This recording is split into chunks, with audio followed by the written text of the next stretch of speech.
Story 1. Wife said I was cheating every time I talked to a woman, so we tried therapy, but it didn't help. Then she slept with a guy to make me know how it feels. I 30M, met my wife, 28F, when I was in college. My major was in business economics, and hers was in English. We met at the house of a mutual friend. We hit things off pretty well, dated for a couple of years, and sometime after we graduated, I proposed to her. She said yes right away. That's the summarized version of our courtship, since I don't think there's anything really noteworthy in there. We've been married for 4 years now. I think I started to notice some changes in my wife, by the way. Let me just say that her name is Claudia as a pseudonym after we got married. I think about a year after it started, after she walked in on me and a female colleague together at a bar. I know it sounds bad, but it was an entirely innocuous situation. A bunch of us coworkers went out after work for some drinks, which isn't an unusual occurrence, and as people started to leave one by one, it was eventually only me and this colleague left at the bar. Claudia walked in with her friends, and they came to say hi to us. I returned the greeting normally because it's not like I felt like I was doing something wrong. But it was when Claudia got back home after me that everything hit the fan. When she walked in, she threw her purse down and came stomping towards me.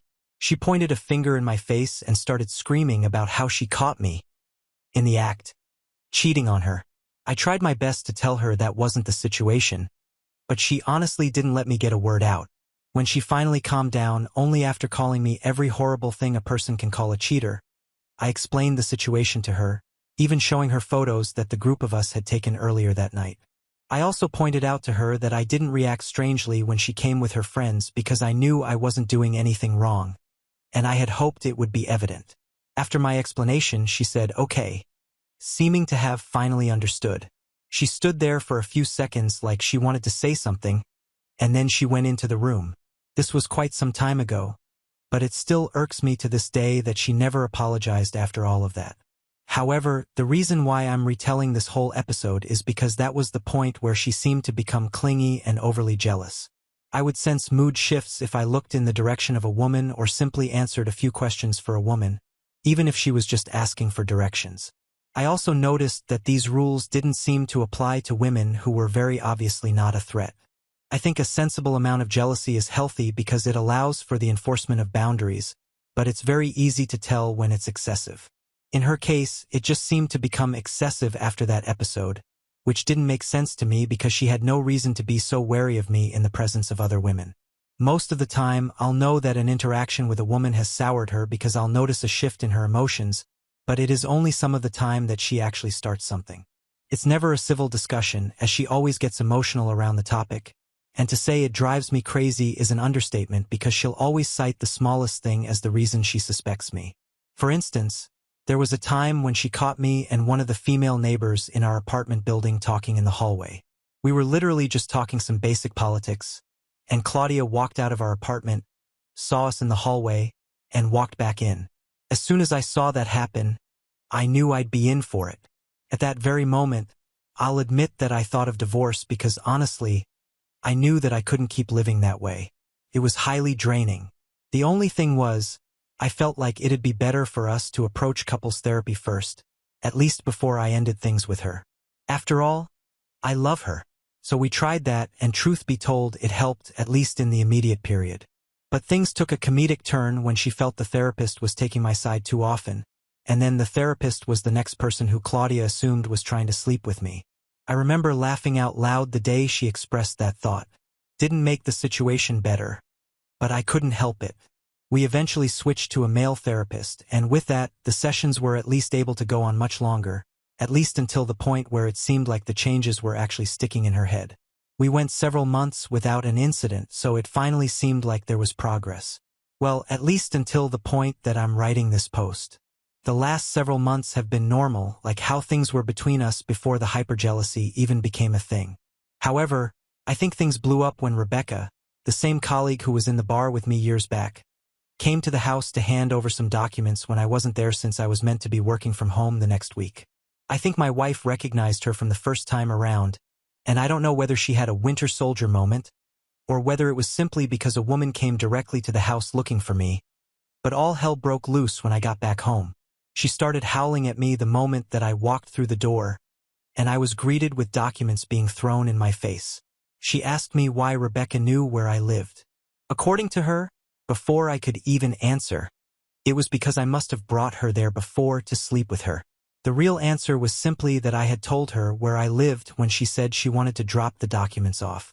It didn't help that Rebecca is quite a curvy woman, so it then moved into a rant about how I must like women who were owed a lot more than she is, and I must have been sleeping with them all over town. She even said she was going to get herself tested for STDs because she was entirely convinced that I had cheated on her numerous times. Once she was done raving, I walked into the house, took a few basic things that I would need, and I walked out. I honestly had nothing to say to her, especially not in that state. I also knew that no matter what I had to say, it probably wouldn't enter her head because when she's in that emotional state, the voice of reason doesn't get to her. I knew it'd be better for me to leave the house entirely, so I did that. I heard her shouting behind me, "Enjoy Rebecca's bed now." This happened very recently, and I've been sleeping in a hotel since then. The thing is, I am set on divorcing her because I really can't live several more decades of my life, best case scenario, dealing with a woman who thinks that I'm cheating with every other woman in existence. The problem is, I know that the therapy sessions help to some degree, and I'm fighting within myself trying to figure out whether I should try and attend sessions with her again or whether I should just give up. I think this is the decision I need help with, so I'd love it if you could all give me your opinions and thoughts on the situation. Edit. I've seen several comments saying that I've already tried enough and I should just let go of our relationship already. I sort of agree since I fear that no matter how many therapy sessions we attend together, it might just take one trigger for her to suddenly go back to being an overly jealous woman. I might not divorce her right away, but I've certainly warmed up to the idea more than I ever have, and I think that the next time this happens, I'm done. This isn't any way to live, to be entirely honest, and I'm getting tired of living my life under such tight control. I don't want to live with regrets, though, so I'm going to try to give her one more chance, and I'll be done if this happens just once more. I'm not very optimistic, though, so I'm getting used to the idea of becoming single again. It is what it is. Update 1. Well, here's an update that I wasn't expecting at all, and I don't even know how to express how freaking pissed off I am with this new development. So, as I told you all the last time I posted, I was getting more comfortable with the idea of divorce, but I just wanted to give her one more chance to get better. The good thing is that I didn't need to wait too long for it to become evident that she's never going to get better, and she decided to show me in the most obvious way that she could. I realized that there was a problem when we went to a friend's barbecue and I saw her being unusually touchy on someone there. We didn't know the person, but I asked the host, who is my good friend, and he told me that the guy was recently divorced and worked in the construction industry. I was concerned because my wife was never so touchy with anyone but me, so it was obviously very strange behavior to me. This was coming about 2 weeks after the very last episode that I narrated in the previous post. Anyway, I tried my best to keep an eye on her during the barbecue, and I refused to make any kind of scene. So it was only when we got home that I spoke to her about it. She didn't seem apologetic about it, and I can never forget as she said, "Well, now you know how it feels." Then, honestly, that part left me speechless for a bit because that was basically her admitting that she was rubbing up on that guy intentionally to make me jealous. Honestly, it was so stupid to me since it wasn't even a sensible comparison. She gets jealous when other women speak to me. I've never thrown myself at them or gotten touchy. It was far from the same thing. She even added, "Are you just jealous because he's a handsome guy? Because he's more fit than you?" At that point, I just walked out because I was starting to get to the point of anger where I wanted to hit something. She said nothing as I turned and left, and honestly, as I did, I knew for a fact that I was going to be getting in contact with a divorce lawyer. I didn't return to the house until 3 days later. The funny thing is, even if I hadn't been sure enough, she set the decision in stone just a day later. I got a call from my friend who had hosted the barbecue. His name is Bill, and he seemed pretty serious. He said that we should meet, so I agreed to. When I got to him, he told me that his friend, the one who my wife was talking to and had asked about, called him. According to him, the guy said that he had hooked up with Claudia the day before, which was literally the day after I left the house, and he wanted to know what Bill thought about her since she said she was single. I must have zoned out at that point because I honestly can't remember what was said after then. So, by hooked up, It seemed clear that they had sex, and Claudia presented herself as single to this man. And the worst part is that I might not have found this out if the other guy hadn't come to talk to Bill about it. My head was spinning at that point, and I didn't know what to think. I didn't even know how to proceed in that immediate moment. Bill could see that I wasn't paying attention, though, so he waited for me to come back. He said that he had told the guy that she was married, and he seemed genuinely shocked. Apparently, she had given no indication whatsoever that she was a married woman, and he told Bill, "Forget I asked, and I'll forget about her immediately." He finished telling me all of this. I went home right away to confront her. I didn't rehearse anything, and I was ready to let my pure anger guide the way when I saw her, because honestly, was there anything to rehearse that can best express how to handle someone who is cheating on you? When I walked back into the house, I wouldn't quite say she was in a good mood, but she was more chatty than she normally would have been after something like that. She still had an obvious attitude because the first thing she said was, "Didn't expect to see you back already?" with a stupid grin on her face. She was clearly trying to rile me up, and it worked because the first thing that I said after that was, "Shut up." I've never been so curt, so she seemed taken aback by that. "You slept with a guy from the barbecue. Don't even think of denying it. You cheated on me, Claudia." She stood there for some seconds before sheepishly saying, and I quote, "Now you know how it feels," came out almost in a whisper, so I know she must have realized how stupid it sounded. I'm not proud of it, but I chucked one of our ceramic kitchen ornaments at her feet. I was pissed off by that stupid comment because I've never even come close to cheating on this woman. So for her to see this as my retribution and her get back was crazy to me. I can't remember what I said after this, but I remember I did a lot of cursing, screaming, and explaining. I do remember telling her that she was crazy if she felt like this made any sense. I told her that she had never for once caught me even close to cheating, that she was constantly overreacting to the slightest interactions I've had with women, and that she was delusional as she felt like I had ever shown the slightest signs of unfaithfulness.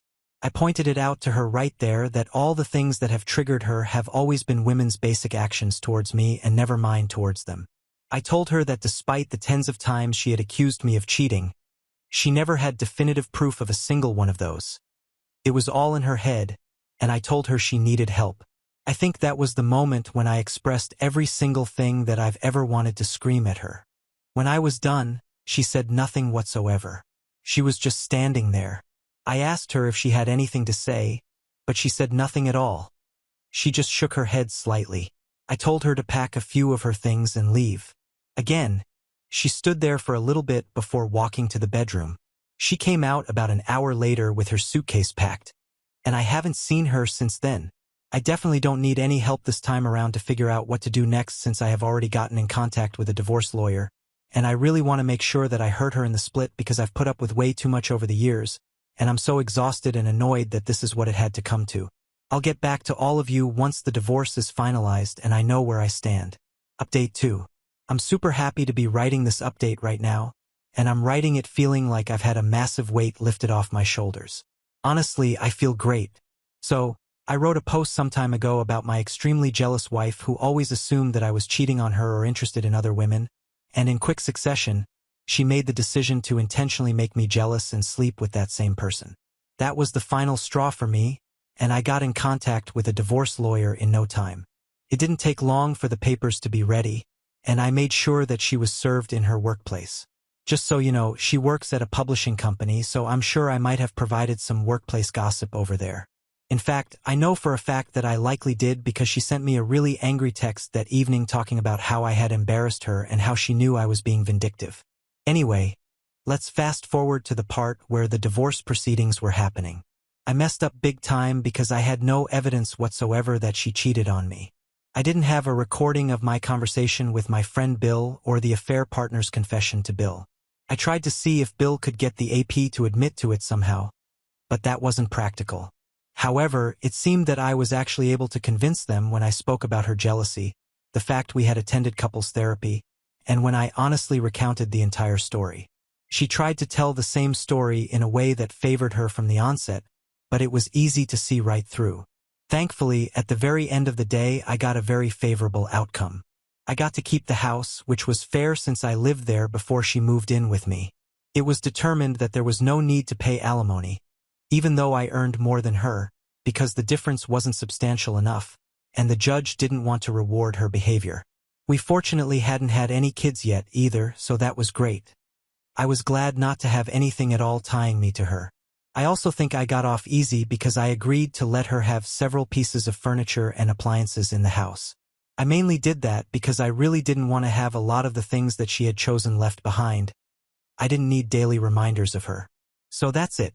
I'm free of her, and as much as it hurts to have spent so many years of my life being hounded as a cheater and to have finally been cheated on, I'm glad to be in a position where I know it will never happen again. Now on to the next story. Story 2. Dad's wife faked her ex-husband's death to marry him, but I saw him during work, so I found out the truth and exposed her lies. I, 34F, am at a loss for words and turning to the Reddit community for help. I come from a pretty well-off background and have lived a privileged life all along. My parents always gave me everything I wanted. They were college sweethearts and had a strong, loving marriage. When I was just 8 years old, my parents got into a terrible car accident. When we found out the news, I was with my grandparents, and we all rushed to the hospital. Waiting outside during their surgeries was deeply traumatizing, not knowing if they would make it. Sadly, my mom didn't survive, but somehow my dad pulled through. The guilt of living while she didn't became a daily struggle for him. In the aftermath, he struggled with his role as a parent, especially while I was dealing with the grief of losing a mom. My aunt, Dad's sister, super close to him, stepped in. She got us into therapy to navigate our issues, and that's when my dad started attending grief support groups to connect with others who had lost their loved ones to horrific accidents. In those support groups, he crossed paths with a woman named Linda, who later became my stepmother. My dad and Linda quickly became close friends, and eventually, she met me. Over time, their relationship deepened, and they started dating. They married 3 years later, despite everyone thinking that it was too soon, and have been together ever since. Right from the start, my aunt had reservations about her and expressed her concerns. But my dad was convinced that Linda was good for him and their connection was undeniable. Before marrying, my dad explicitly told Linda that he would be the sole parent responsible for me and give me any type of punishment. He didn't want her to step into the role of my mother, but rather to be a responsible and dependable adult figure in my life. Fortunately, she has largely respected those boundaries and hasn't interfered much in my life. Linda had informed us that she married before to her ex-husband Mark, who died in a fire in their building years ago. She would always paint this picture that he was broke and life was a constant struggle for them to make ends meet. We felt sorry for her, as we knew how it felt to lose a loved one. Fast forward to meeting my dad, and now she's living the high life in comfort and luxury.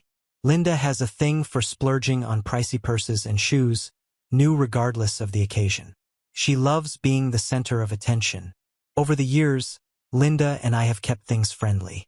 At the start, she tried to play the whole let's be friends card, but I quickly nipped it in the bud. I give her respect as much as I can for being my dad's wife, but our connection pretty much stops there. Although I wasn't suspicious, I always kept my distance. Now coming to what happened, I just finished college and landed a job with a cool tech company. The only catch is it's on the other side of the country. Dad was pushing for me to join his company, but I really wanted to carve my path in a tech gig, starting from scratch and learning the ropes on my own. Before I left, Linda threw a small get-together with close family and friends. It was heartwarming, but everyone seemed sad about me moving so far away. On the morning of my flight, as I shifted across the country and settled into a new city, I was both excited and nervous to live on my own for the first time and start a new chapter of my life. On my first day at the office, I was introduced to everyone. It's a huge place, mostly filled with hardcore engineers and coders. Given the nature of our work, we spent a good chunk of our time in the office itself, working into late hours of the night. About a week ago, during lunch in the office cafeteria, I noticed a guy who looked familiar. He was talking to my boss as they had lunch. The man seemed to have a familiar face, but I couldn't quite place him. I was sure that I had seen him from somewhere and thought maybe he was someone who lived in my hometown. As I was lost in thoughts, My coworker came up to me and asked me to get ready for a presentation for a new client, so I quickly wrapped up my lunch and left. As I entered the conference room, I noticed that familiar face sitting beside my boss. Our boss introduced him as a potential client we had to present to. Everything felt a bit hazy, and I couldn't quite catch his name, as I was still figuring out where I knew him from. I quickly set up the projector and got started with the presentation. Throughout the meeting, a nagging feeling persisted, like I had seen him somewhere before. Post-presentation, the man seemed impressed, and it seemed like he was ready to get on board with us. I beamed, leaving my boss and him to dive into further discussions. Once their discussion was done, I saw the man heading for the elevators. I couldn't shake off the feeling, so I followed him, and we ended up in the same elevator. He noticed me and smiled politely. I didn't want to seem like a stalker, so I casually mentioned how he looked familiar to me. He looked at me inquisitively, and I asked him if he was from my hometown, but he shook his head. He asked my name and told me that he had never known anyone by my last name. I realized there was no connection, so I let it be, awkwardly shook his hand again, and thanked him for choosing our company for his project. Later during our team meetings, my boss informed us that this new client we had on board was this self-made tech guy who needed our help to polish up his app. His name was Mark, and the app we are supposed to design is going to revolutionize recyclable waste management. When I heard the name, my stomach dropped. It suddenly clicked why I thought he looked so familiar to me. It's because I had seen his photo on one of my stepmother's albums. I vividly recall the day when my stepmother and dad were out, and like any other curious kid, I found myself rummaging through everyone's stuff in our house. I found a photo album tucked deep into a drawer and realized from the photos that it belonged to my stepmother. I was casually flipping through the pages, oddly looking at her pictures, when I stumbled into a picture of Linda standing with a man. They looked at the camera, smiling, dressed in winter clothes, standing in front of a Christmas tree. The festive backdrop added a touch of warmth to the scene. I never directly asked Linda about the man in the photo, but I had pretty much figured it might be someone from her past. Back then, it was just a peek into Linda's past, nothing significant. Little did I know, this seemingly innocent image would soon collide with my present, sparking a flurry of questions and revelations about the man I encountered at work. My thoughts raced, drawing connections between the client I knew and Linda's supposedly late ex-husband from her history. I was confused as to how Mark was still alive when Linda told us that he had passed away years ago. I felt lost, unsure of what to do, and talking to Linda about it seemed out of the question. If she had been lying about her ex-husband all this time, there was no way she would suddenly come clean. I needed solid proof before confronting her, confirmation that the man who is our client currently is indeed the same person, Mark. Since the revelation, I've been sticking close to my boss during meetings with Mark, hoping for a chance to talk to him privately and dig deeper for the truth. Today, with my boss on medical leave, it felt like the perfect opportunity to talk with Mark. We got done with our meeting, and I asked Mark if he wanted to have lunch with me at our office cafeteria. He agreed, and we went down for lunch. We talked about our work, and our conversation slowly drifted to family. I shared with him that my mother had passed away when I was young. Mark looked sympathetic, his expression reflecting a mix of understanding and compassion. I then eased into the conversation, mentioning that my father was married to a woman named Linda. Mark's reaction was noticeable. He went really quiet and looked up to see me like he was trying to process what I just said. The revelation seemed to hit him like a sudden gust of wind, catching him off guard. His brows furrowed slightly, and he took a moment to process the unexpected news. Looking at his reaction, I asked him if he knew her, and he slowly nodded. He asked me to show him a picture of her, and when I did, he gasped in surprise. I started talking about Linda's version of his past. The fire, financial struggles, and his apparent demise. The initial furrowed brows deepened into a more pronounced look of disbelief. I could see the gears turning in his mind as he struggled to process the narrative I was laying out. Mark then went on to share his story. He spoke about being married to a woman named Sarah and how they enjoyed 2 beautiful years together. Sadly, Sarah's life ended in a skiing incident during a vacation. The loss threw Mark into a deep despair. At the suggestion of a friend, He joined a grief counseling group in his community to cope with the pain. It was within this group that Mark crossed paths with Linda. She shared a heartbreaking story of losing her husband to a tragic incident, a shooting in her neighborhood. The camaraderie in the grief support group provided solace, assuring Mark that others like him were navigating the heavy grief of losing their spouses. Over time, Mark and Linda became friends, as they found comfort in each other's company. Mark entered into marriage with Linda 1 year later, hopeful that this could be his second shot at happiness. Things went well initially, but one day while discussing his will, trouble brewed.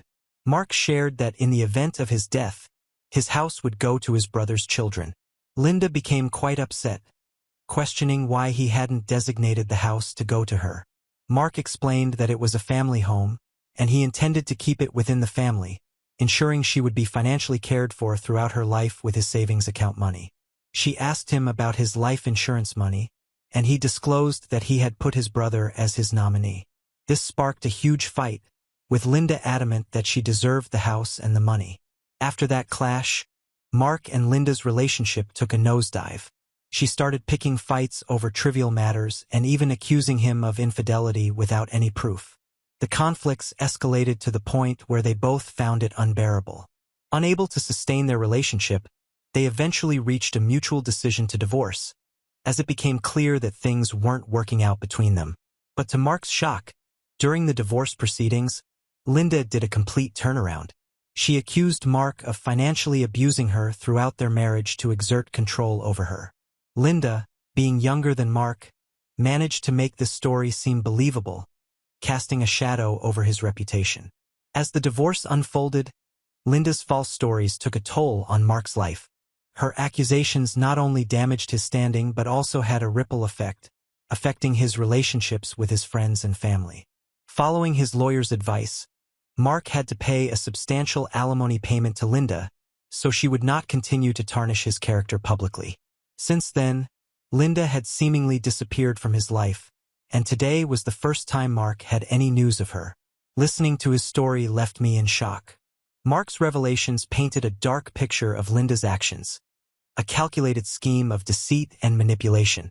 As our conversation unfolded, it became apparent that Linda had meticulously crafted a fabricated tragedy, falsely claiming Mark's demise in a non-existent fire. This sinister plot allowed her to integrate into yet another grief counseling group, potentially targeting her next victim. The scheme aimed to garner sympathy, portraying her as a grieving widow, burdened by a tragedy she had invented. Sadly, my father had fallen prey to her convincing tales. After our lunch together, I assured Mark that I would uncover the truth about Linda's deceit. I have spent the whole day mulling over the details and trying to figure out my next steps. Even now, as I am writing this, I still can't shake off the disbelief and anger simmering within me. It is astonishing to realize how seamlessly she has woven herself into the fabric of our lives, all for the purpose of financially benefiting from my father. On the one hand, I feel conflicted that my father seems genuinely happy with Linda, and I am unsure how to break the news to him, as it can potentially hurt him. On the other hand, I know that Linda knowingly joins grief support groups to find vulnerable individuals she can target and manipulate.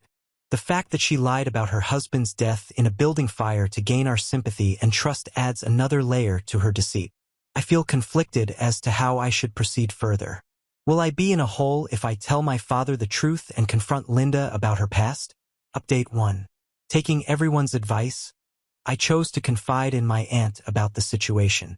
I need another adult to believe my story before confronting my dad. Not wanting to take a leave from work, as I have just joined the company, I invited my Aunt Hilda to visit me here. She flew here last night and was overjoyed to see me. I had planned to take her out for breakfast and I had invited Mark also. I wanted her to hear the whole story from Mark. I was shaking in anticipation as I drove her to the cafe.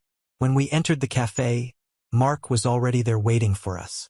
I walked up to him with my aunt behind me, who looked at him and gave me a curious look. I told her there that we needed to discuss something with her, and concern flashed across her face. After placing our orders, I turned to my aunt, revealing that this was Mark, Linda's ex-husband. Mark politely smiled, and my aunt looked at him in disbelief. I asked Hilda if she had ever seen Linda's ex-husband in pictures, and she shook her head. I told her that I had when I had gone through Linda's photo album. Although my aunt didn't know what Mark looked like, she knew that Mark was supposed to be dead, so she looked at him in shock. Mark then showed her pictures of him and Linda on their wedding day, honeymoon, and other events. He went on to explain how Linda had deceived him into marriage, and eventually, when she discovered he was unwilling to give her any of his properties or life insurance, they ended up in a bitter fight, leading to their divorce. Mark revealed how Linda had almost ruined his life by spreading lies to his friends and family. She only agreed to vanish from his life after he agreed to pay a substantial amount of money as alimony. My aunt was in total shock the entire time. I then explained to her how Linda purposefully joined grief support groups, seeking out vulnerable individuals to exploit, especially those who are wealthy widows. She then befriends them and marries them in the hopes of securing a hefty inheritance. Hilda, still in disbelief, bombarded Mark with questions, digging for more details about Linda. Each answer seemed to deepen her shock. As Mark continued revealing Linda's deceitful actions, my aunt's disbelief transformed into a mix of concern and outrage. Hilda looked at me and emphasized that we needed to talk to my dad about this as soon as possible.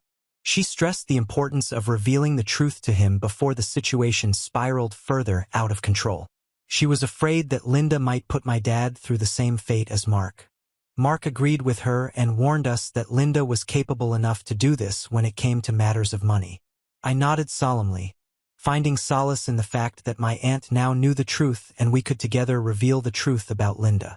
Mark and Hilda exchanged numbers so Mark could send her his pictures with Linda. With these photos in hand, my aunt and I felt a sense of empowerment, as we now had proof to show my dad and the rest of our family. As we left the cafe, there was an unspoken understanding between Mark, my aunt, and me. A shared determination to untangle the deceit woven by Linda and protect others from further harm. Since returning home, my aunt and I have been trying to figure out how and when to break this news to my dad. We don't want to confront him in front of Linda, as we don't trust her anymore. It remains to be seen what we do next. Update 2. We finally disclosed everything about Linda to my dad this Thanksgiving. I was determined to be with my dad when we revealed the truth to him, as I didn't want to talk about this on the phone. Taking a break from work during Thanksgiving, I flew back home for our yearly family gathering and celebration. Upon my arrival, our home was adorned with festive decorations, and Linda welcomed me in. This marked my first encounter with her since learning about her past. I awkwardly smiled at her and hurried to greet my dad. It had been a while since I saw him, and I realized just how much I missed him. The family gathered for Thanksgiving dinner, and we all had a wonderful time together. Hilda and I kept exchanging glances, uncertain about finding the right moment to address the challenging topic with my dad privately. The next morning, I took my dad out for lunch using the pretext of discussing my ongoing projects. Knowing Linda's disinterest in work-related discussions, I was confident she would not join us. My dad seemed surprised when Hilda joined us for lunch, thinking I had invited him alone. Without wasting much time during lunch, Hilda started to ask him if he had ever investigated Linda's past. My dad stared at her blankly and said he had never done that. I then showed my dad pictures of Mark and Linda, asking him if he recognized the man. He nodded, saying it was Mark, Linda's ex-husband who had passed away. I went on to tell him that Mark was indeed alive and that I had met him at work. My dad looked at me surprised as I went on to explain that Mark was never dead. Linda had divorced him after finding out he wasn't going to transfer any of his properties to her after his demise. In the process of their divorce, she had tried her best to ruin his reputation among his family and friends. My dad leaned back, processing the unexpected revelation. After a moment of silence, he looked at me and asked, "How did you find out about all this? And why didn't Linda tell me the truth?" I took a deep breath, explaining my unexpected encounter with Mark at work. I told him how Mark came into my workplace one day as a potential client, which eventually led me to confront him. Mark had no idea Linda was my stepmother, and he was as surprised as we were when I told him about the false story Linda had told us claiming he died in a building fire. The expression on my dad's face shifted from surprise to a mix of shock and realization. He seemed torn between the truth I presented and the years he had spent believing Linda's fabricated stories. He started asking more questions about Mark and Linda's past, trying to understand the extent of the deception. My Aunt Hilda interjected, explaining that Linda had manipulated Mark by meeting him at a grief support group and claiming her last husband died in a shooting accident. She had then married him to financially exploit him during their marriage. Hilda emphasized that my dad needed to recognize the severity of Linda's actions and think about the next course of action. As the weight of the situation settled in, my dad looked confused and betrayed. I felt bad for breaking my dad's heart. He admitted that he felt blindsided by Linda's deceit and was struggling to accept our version of the truth when he was told something entirely different by Linda. As our last resort, we then decided to FaceTime Mark so he could directly talk with my dad and help sort out any further confusion. Initially hesitant, my dad eventually agreed. Mark and my dad engaged in a lengthy, detailed discussion about Linda. As the conversation unfolded, my dad was compelled to confront the reality that Linda had been deceiving us for all these years. The weight of the truth finally settled on him, and it was evident that this revelation had shattered the image he held of Linda. He was white as a sheet and was struggling to comprehend the extent of Linda's lies. Amid the revelation, my Aunt Hilda did her best to comfort him, understanding his profound shock at discovering the truth. I asked my dad to take his time and come up with a plan for what he wanted to do next. I assured him that both my aunt and I were there to support him through whatever decisions he needed to make in the aftermath of this shocking revelation. The gravity of Linda's deception weighs heavily on us all, and the path forward remains uncertain, but my dad's well-being remains my top priority. I will make sure to stand by Dad and support him in any way I can, and hopefully Linda doesn't get to continue manipulating and hurting our family. Together, we will navigate this challenging situation and ensure that my dad finds the clarity and resolution he needs for the next chapter of his life. Update 3. It's been 2 months since my last update, and a lot has happened since then. First of all, following the truth bomb, my dad confronted Linda, leading to a heated argument.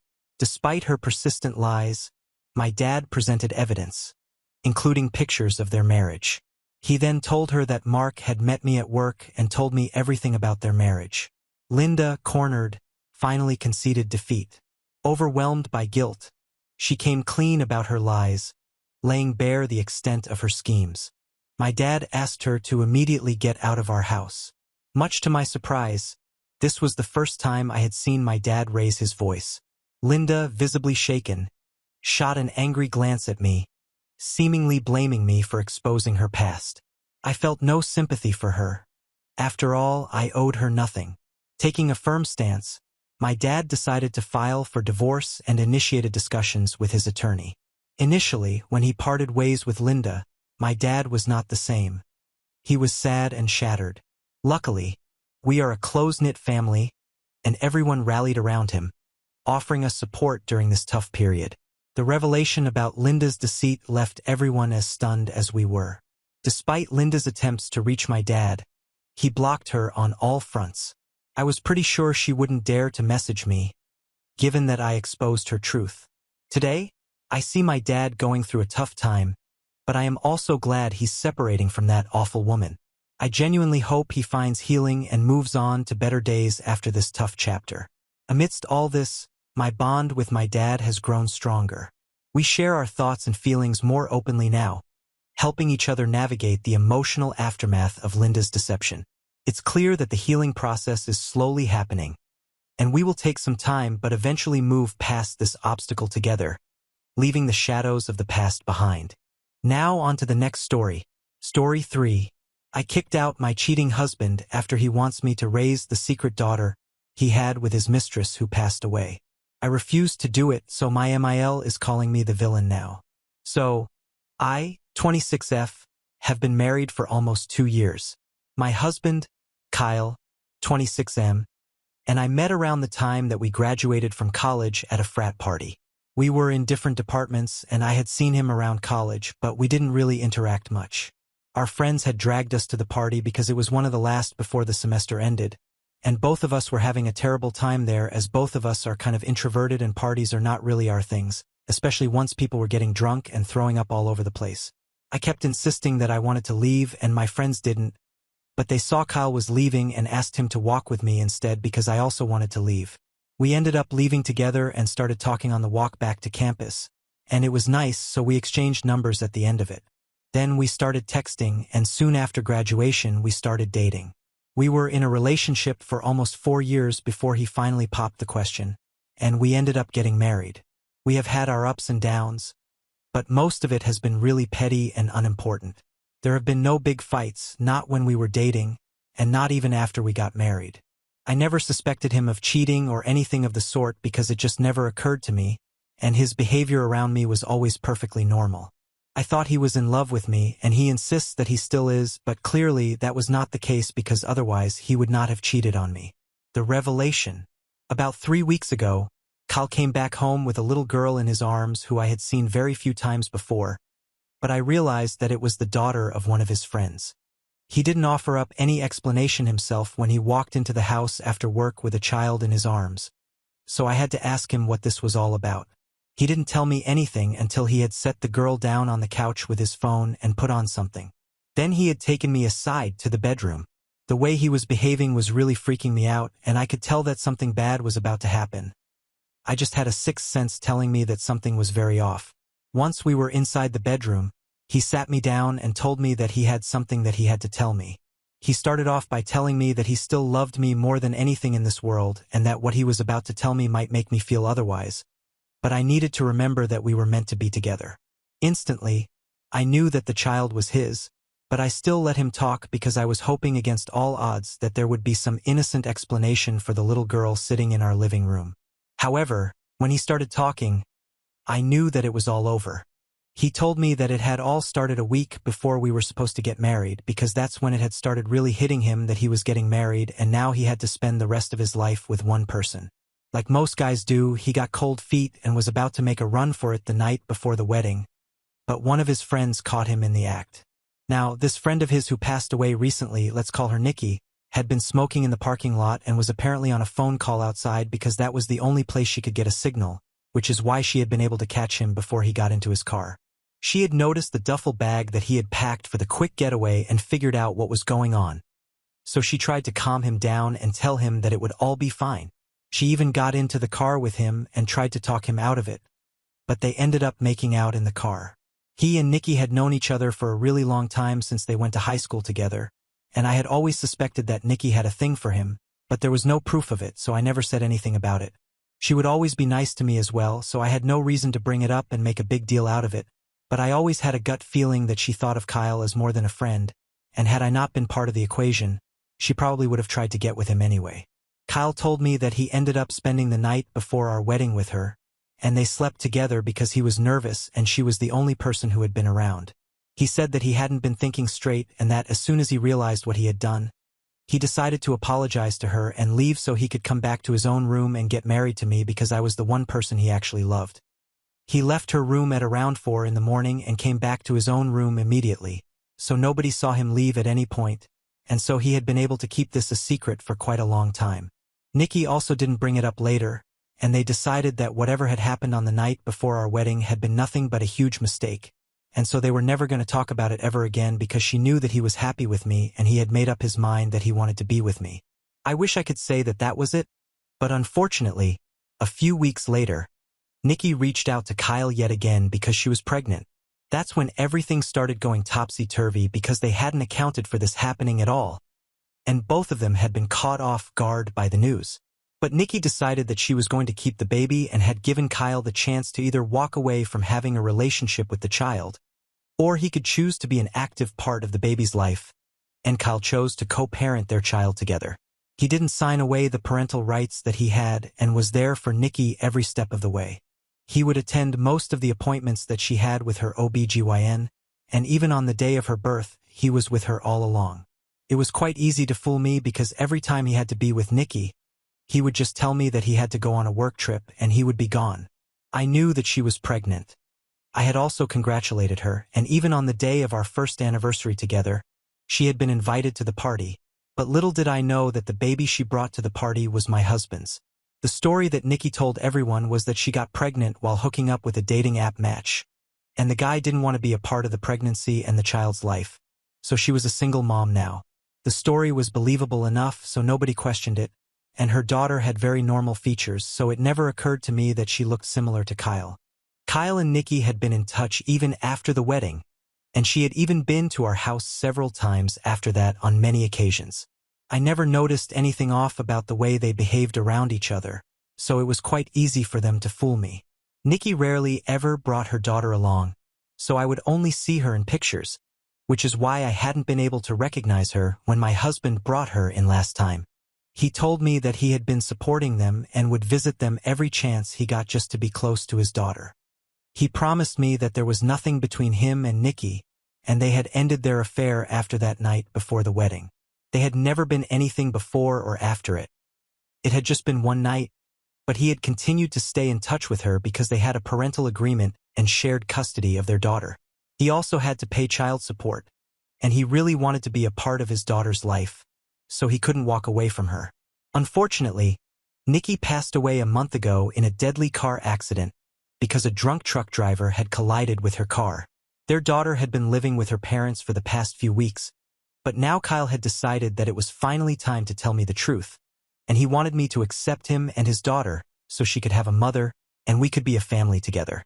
The meltdown and kicking him out.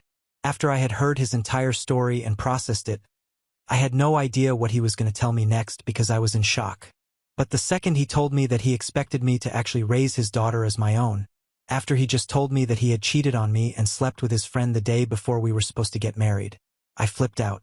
I started screaming at him hysterically and told him that I was never going to accept him or his daughter because what he had done to me was something that I could never forgive. I told him that the fact that he had even asked me and expected me to say yes showed me just how entitled he was and how tone-deaf and insensitive he could be. I had a total breakdown, and I remember cursing him out while throwing everything in the room here and there. I had a full-blown meltdown, and once it was over, I decided that I was not going to let him live here anymore. While I had been having my episode, Kyle was just standing around and trying to calm me down by saying meaningless things so that we could work it out and that he knew I didn't mean anything I was saying because I was just angry.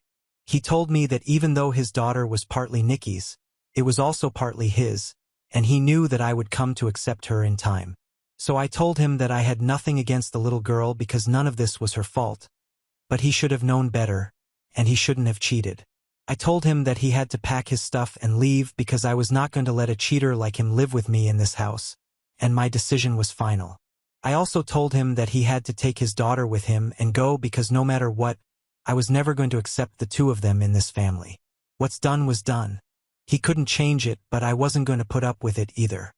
He tried to guilt-trip me by saying that I had made promises to him when I got married to him, and I had to be there for him in his bad times, but I told him that all those promises went out of the window as soon as he told me that he had cheated on me right before making the same promises to me. I had signed up for a husband, not for this.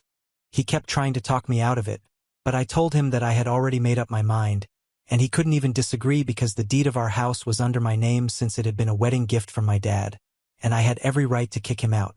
So after a lot of arguing and back and forth, he finally decided to start packing his things so he could leave. I had made it abundantly clear that I didn't want him or his daughter in my house anymore. He was very upset as well, and he thought that I would have a heart and be understanding about this, but I told him that I didn't really care. He had betrayed me and had continued to betray me for 2 years by not telling me the truth. If Nikki hadn't passed away in that terrible accident, he probably wouldn't even have told me the truth at any point, and I would have just spent my life with a cheater, never getting to know about his daughter or his affair. And I didn't even know if he was telling me the truth about it being just one night that he had spent with Nikki. For all I know, it could have been a long-drawn affair, but now I would never know about it because she was gone and nobody else knew about them either. So there were a lot of loose ends in the story, and unfortunately nobody would ever be able to tie them up for me, but it was fine because I didn't want to be a part of the story anyway. I was done with him the second he told me that he had cheated. Even while he was leaving, he told me that I was being heartless by kicking him out along with his daughter, and it did make me feel a little guilty because his daughter had no idea what was happening and she was just a little girl, so she didn't really deserve any of this. But I knew that she would be taken care of. Kyle was by no means poor or anything, so once he got kicked out, He would probably either just go to a hotel or live with his parents, so I knew that she would be safe and sound with him. She just wouldn't be living with me, and I don't think there was anything heartless about it. Before he left, I told him that this might teach him a lesson about honesty, and if he ever got married again, he would know better than to lie to her about something so big. Then I slammed the door shut in his face as he waited for a cab outside. Once I had made sure that he had left, I finally allowed myself to actually cry, and I think I sobbed for hours that day. I also called my parents after he left and told them everything, and they told me that I could come live with them or they could come live with me just so I would have company and I wouldn't have to go through this all on my own. So they have been living with me for the past few days. It's been almost 2 weeks, and I still haven't filed for divorce yet because I don't have the courage to do it, but Kyle is trying to get me back. He has been texting me almost every day to apologize to me for everything, and he insists that I don't let this minor hiccup in our marriage ruin what we have. I don't understand how he can refer to this as a minor hiccup because as far as I am concerned, he lied to me for years and it wasn't really a small lie. It was a pretty big one, and it shook up the literal foundation of our marriage, and I don't think anybody in my place would treat this as something minor or petty like he is trying to convince me. He's trying to downplay the impact of what has happened so I don't leave him. I can understand that, but what his parents are trying to do is worse because they are trying to vilify me just because I stood up for myself and refused to let Kyle stay with me after he told me that he had had an affair with Nikki. They sent me a long email a couple of days ago, and they had a lot to say about all of this. Of course, there was the usual calling me selfish and cold-hearted and whatnot. They also said that since Nikki was no longer in this world, there was no reason for me to be so upset about it because it wasn't as if they would rekindle the affair at any cost, so I had no reason to feel so insecure and go to such lengths. And moreover, since she was dead, it was all the more reason for me to adopt her daughter and live as a family. It was the right thing to do. Long story short, they went all out in their email to make me the bad guy and called me the villain because of the way I was acting, and I seriously don't understand how I'm in the wrong here. For a really long time, I have done everything that a good wife would and tried my best to be a good partner to Kyle. But this is something that I cannot accept or forgive. Knowing that he cheated on me with someone who visited us several times after that, knowing that she had been under my roof and we had so many conversations, it makes my skin crawl. The disrespect is astounding, and yet he expected me to accept him and his daughter.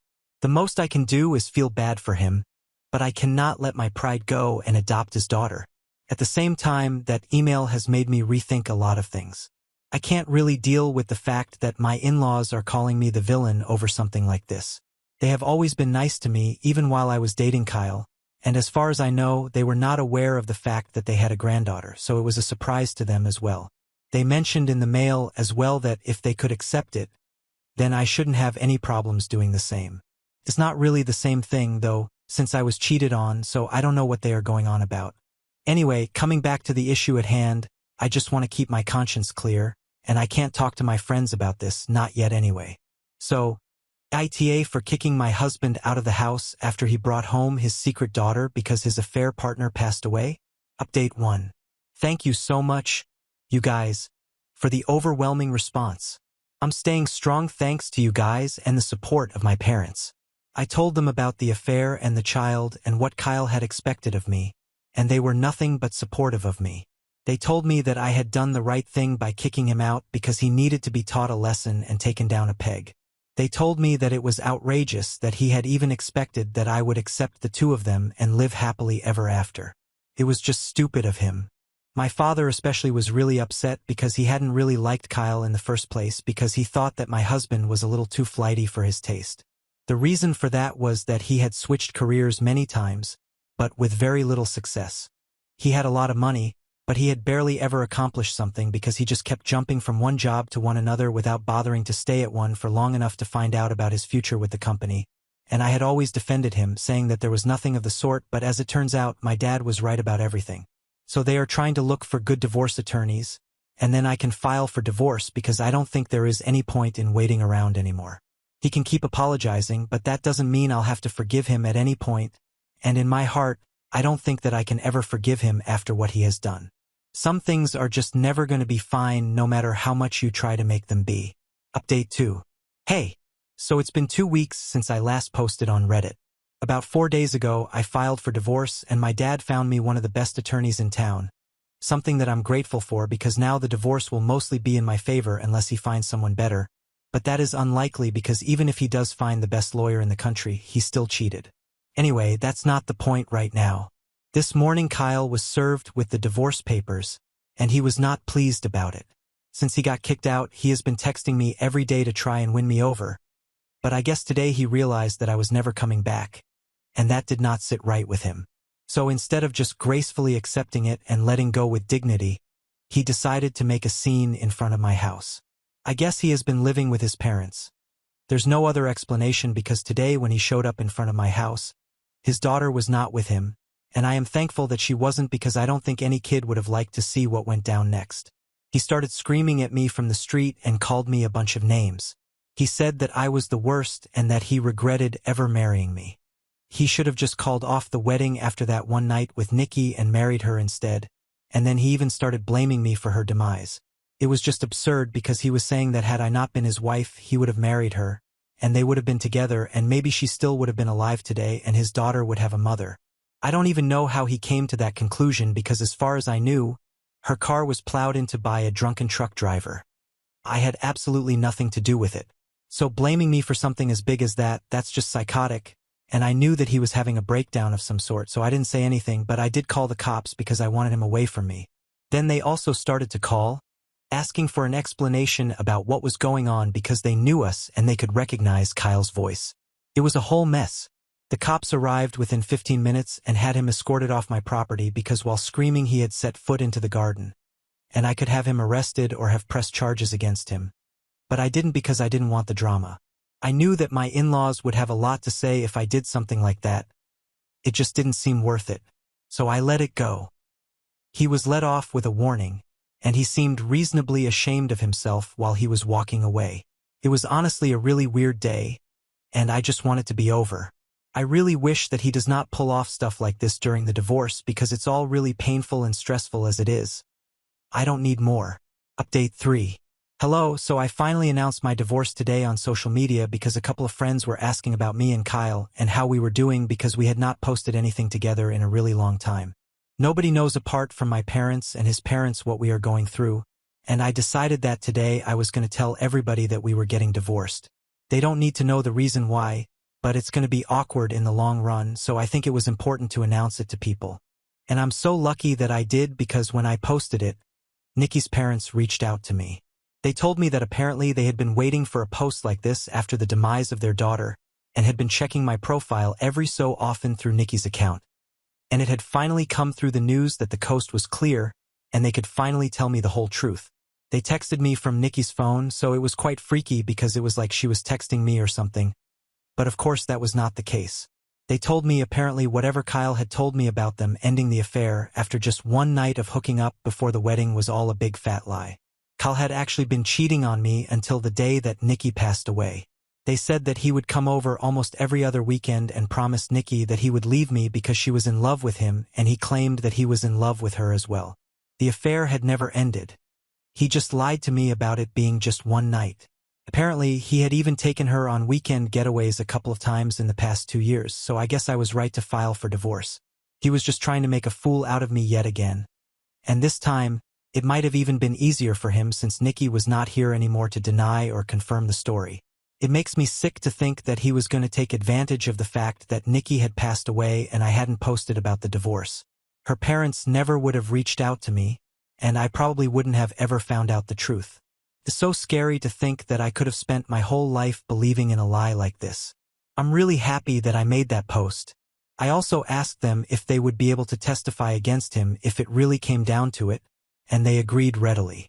They told me that they had never approved of Kyle and Nikki's relationship just because of the fact that he had been cheating on me. If he had refused to marry me once he realized that he had feelings for Nikki and broken off the marriage, it would have been moderately respectable, but instead of doing that, he continued to meet Nikki behind my back because he wasn't ready to give up on me either.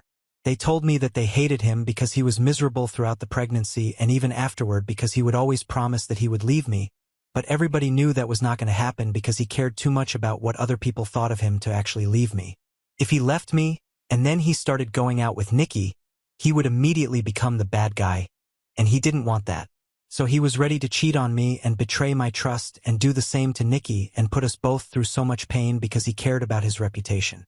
It was just disgusting, and I'm really happy that I decided to file for a divorce because he doesn't deserve to be with me.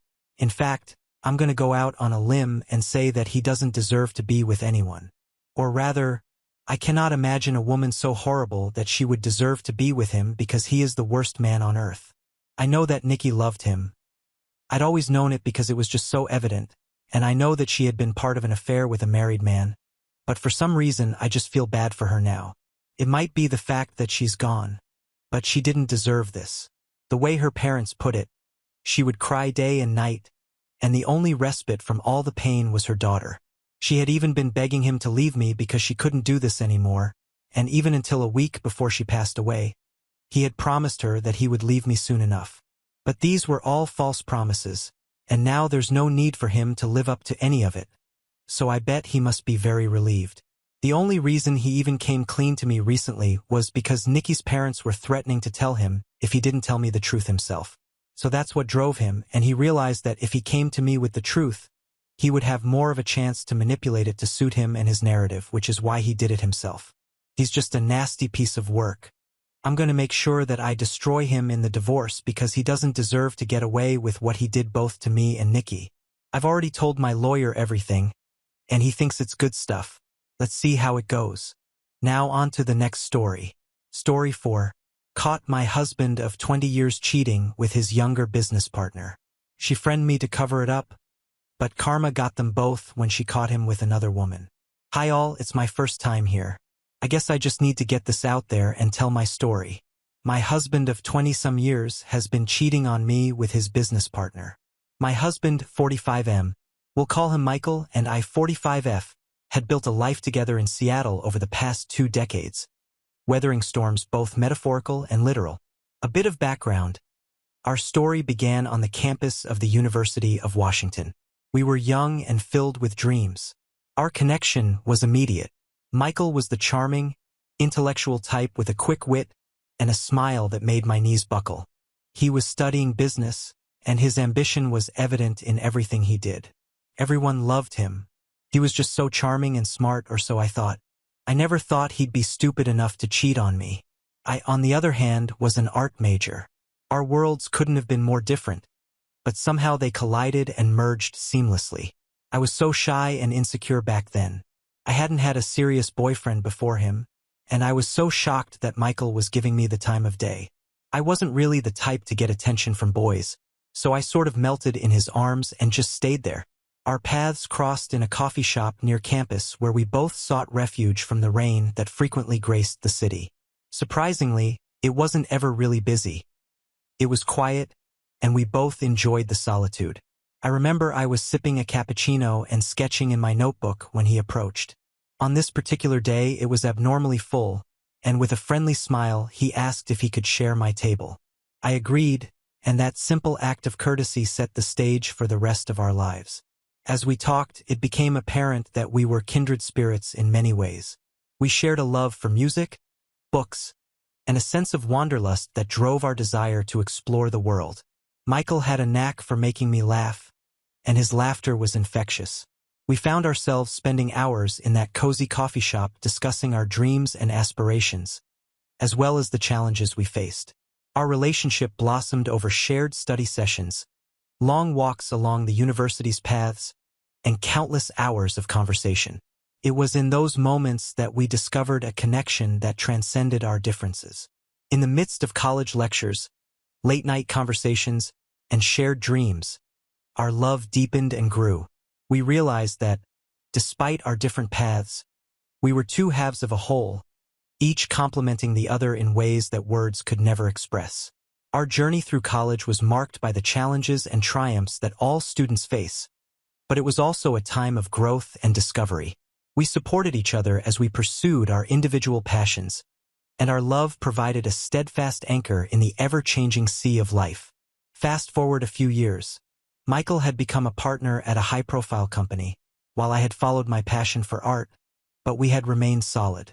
We didn't have children, but our love had filled every corner of our home. It's just something that never really came to fruition, but neither of us seemed to care. I was so proud of Michael, watching him put on his perfectly tailored suits every morning, heading off to conquer the corporate world. I always believed in his ability to succeed, but little did I know that his success would lead us down the path I find myself on today. It wasn't long before Sarah, 37F, not her real name, protecting her identity, joined Michael's company. Sarah's a bright and ambitious woman in her late 20s with pretty blonde hair, and she's sharp, real sharp. I absolutely adore her, and I trust her with my life. When Sarah and I finally met at a company party, we instantly clicked. We spent hours talking and laughing, sharing stories and secrets like we'd been friends for years. She'd been so good for Michael and the company, or that's what I like to tell myself. And I should have guessed why. I'm pretty sure she was sucking his dick this whole time. She sure has a talent for making friends. She just wanted to get close to me, so she could make sure I had no idea about her and Michael. And until she came, I have to admit, Michael did work late nights, but I didn't really second guess it. I just thought it was a trick of the trade. Then, when Sarah joined, I was getting jealous. I just had this horrendous feeling that something was going on. I asked him who he was working with. He never mentioned Sarah. He said he was at the office alone. There were a few times I would drive by the office and I'd see Sarah's car, and I'd call from the street to see if he'd answer, and he actually would. I asked if he was coming home soon, and he'd admit he was just crunching numbers with Sarah, and he'd give me a time that he'd expect to be back, and he'd always show up at home on time. But still, something felt off. I checked his clothes, and there wasn't ever lipstick on the collar, and his shirts never smelled of sex or perfume. But later, I'd come to find that he had dry-cleaned clothes in a closet at work and would literally change after his sex escapades before he got home. Sick, I know. He had a work phone that I never had access to because of confidentiality, so I couldn't even check his work phone. But that didn't stop me from checking his personal phone. But it was totally clean. I even downloaded an app on it to see if there was anything he was hiding. No, nothing. Totally clean. What I found super weird and suspicious was when Michael would go on a business trip and he told me Sarah wasn't going. There were a couple times that I asked Sarah to come by for a girls' night and some wine and cheese, but she was always conveniently either sick and couldn't come over, or she was going on a weekend trip to see her mom in Vancouver. I didn't believe it. On top of that, I'd ask him to stay home a couple of nights a week because I was starting to feel a little neglected since Sarah had started. It seemed like he was working a lot more hours. He was putting in the hours. All right, just not with me. We'd have sex maybe once a week, and when we did, he didn't even come. Caught him, he just faked it. Don't ask me how. Some things need to remain a secret, but he was definitely faking. When I confronted him about it in the moment, he said he was just tired and dehydrated. And then I said he's been working too much, and I said he hasn't been spending enough time at home with me, and now it's affecting our sex life. Well, then he got all mad and tried to blame his inability to follow through on his busy schedule. I wasn't having it. Then I doubled down and said he's spending more time with Sarah than his own wife. Well, then he tells me I'm overreacting and I have no idea the pressure he's under. Then I say I can't compete with a woman nearly 10 years younger than me, and I don't know how he keeps up with her. I was really trying to get him to admit something. Then he says he has no idea what I'm talking about, and I poke the bear and I say, I'm pretty sure you do. And then he goes, I can't deal with you right now. And he packs up some clothes and he leaves the house. Well, the next day I decided to do a bit of investigating of my own. So I do a drive-by his work in the morning to see if his car is there. It's not. I had a hunch. I knew exactly where he'd be. Sarah's. So I make my way to Sarah's condo and, lo and behold, I find his car parked on the street, probably a block away. Well, I park right behind his car and I made my way to her front door. I start recording on my phone. I ring the doorbell and I don't hear anything right away. Then I hear some commotion. I ring again. Then I hear someone coming down some stairs and the door opens. It's Sarah, and she's wearing an oversized t-shirt. Her hair's all messy and she's got tiny shorts on. What are you doing here? I'm looking for my husband. I want to speak to Michael. Michael? Why would Michael be here? You tell me. What are you talking about? Is everything all right? Then I push my way in and look for his shoes, but she's obviously hid them before opening the door. I go up the stairs and into her living room area. I see 2 cups of coffee on the coffee table. "You've got company," I say. "Please, I'd appreciate an explanation. I don't know what you're looking for." I cut her off and I make my way into her bedroom, and I see my husband sitting on the edge of the bed in his boxers, and he looks like a deer in headlights as I walk through the door. This isn't what it looks like. I didn't have anywhere else to go, so I crashed here. "Oh, you crashed right in between her legs." Then Sarah comes up to me and says I should leave, and I tell Michael to not bother coming home and I'll have his stuff packed and shipped here. He tries to follow me out the door and he tries to grab my waist, and I tell him to not lay a hand on me. And then he starts pleading, and he's following me down the street in his boxers, and I tell him it's over and I'm done. He's a cheating pig and I gave him everything I had. I was loyal, I supported him through thick and thin. I sacrificed my passions and my own career. Well, because of the kind of business my STBX is in, we have lawyer friends all over and all I had to do was make a few phone calls. Luckily, our friends always liked me better after Michael was starting to burn some bridges, so I'm all set there. I wanted to bring him down. He had been the love of my life, and obviously, I was nothing to him. We never signed a prenup because he both had nothing before we were married. We started from nothing. I went with him all the way. I was all in. And now I want what I put into this. I'll be damned if I came all this way for someone like him to cheat on me. I'm going to get the divorce papers all set and then have them serve him at work. Mike called me nonstop and I eventually blocked him. I had a girlfriend help me pack his stuff like I said I would, and she dropped it off at Sarah's place for me, and she said his car wasn't parked anywhere in sight. Apparently, he wasn't there. Later that week, Sarah has the guts to come by the house, and she's trying to tell me that what I saw wasn't the whole story. She said she's not talking to Michael anymore either. I stood behind a closed door rolling my eyes and watching her through my Ring camera. I told her if she doesn't leave, I'm calling the cops. And then she says she just has to let me know something and that she's sorry. Blah blah blah. So I start recording a video and I tell her she's got 2 minutes before I call the police. She starts confessing that her and Michael had been sleeping together since shortly after they started working together. Yep, that's definitely what I was picking up on. She said she recently caught Michael with this other woman on his recent business trip to Los Angeles because she had tried to go to his room to seduce him one night after they had agreed to quit their affair because he said I was on to them. She heard this woman in his room, and things didn't sound innocent. On top of that, she caught them at the bar the night after. When they got back from the business trip, she convinced him to provide access to his emails, and this idiot had been using his business emails to send explicit messages to her. He probably thought I'd never see this way. I stood there stunned, unable to comprehend what she had just said. Why? I finally managed to choke out. She said he came on to her shortly after she started, and it was a late night at the office. She said they had just celebrated a big win and were drinking, and one thing led to the other. She said she felt like she needed to befriend me so that I'd never find out. Yep, again I felt that.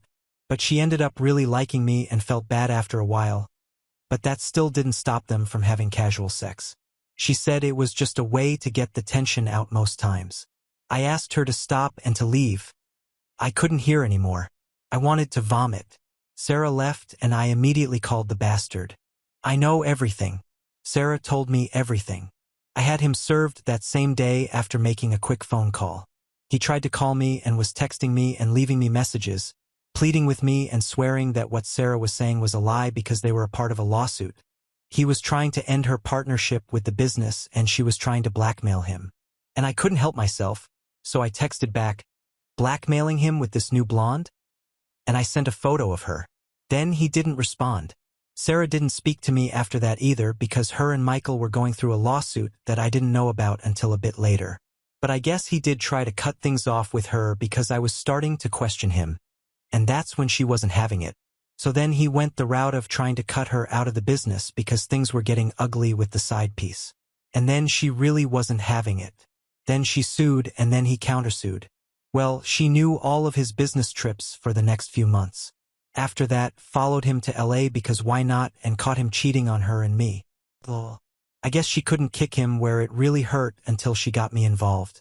She knew I had the power to take it all, and I did. Well, I ended up with the house in Seattle, and we've had to split and share half of our investments, And a long time ago he gave me a share in the company and I still have that.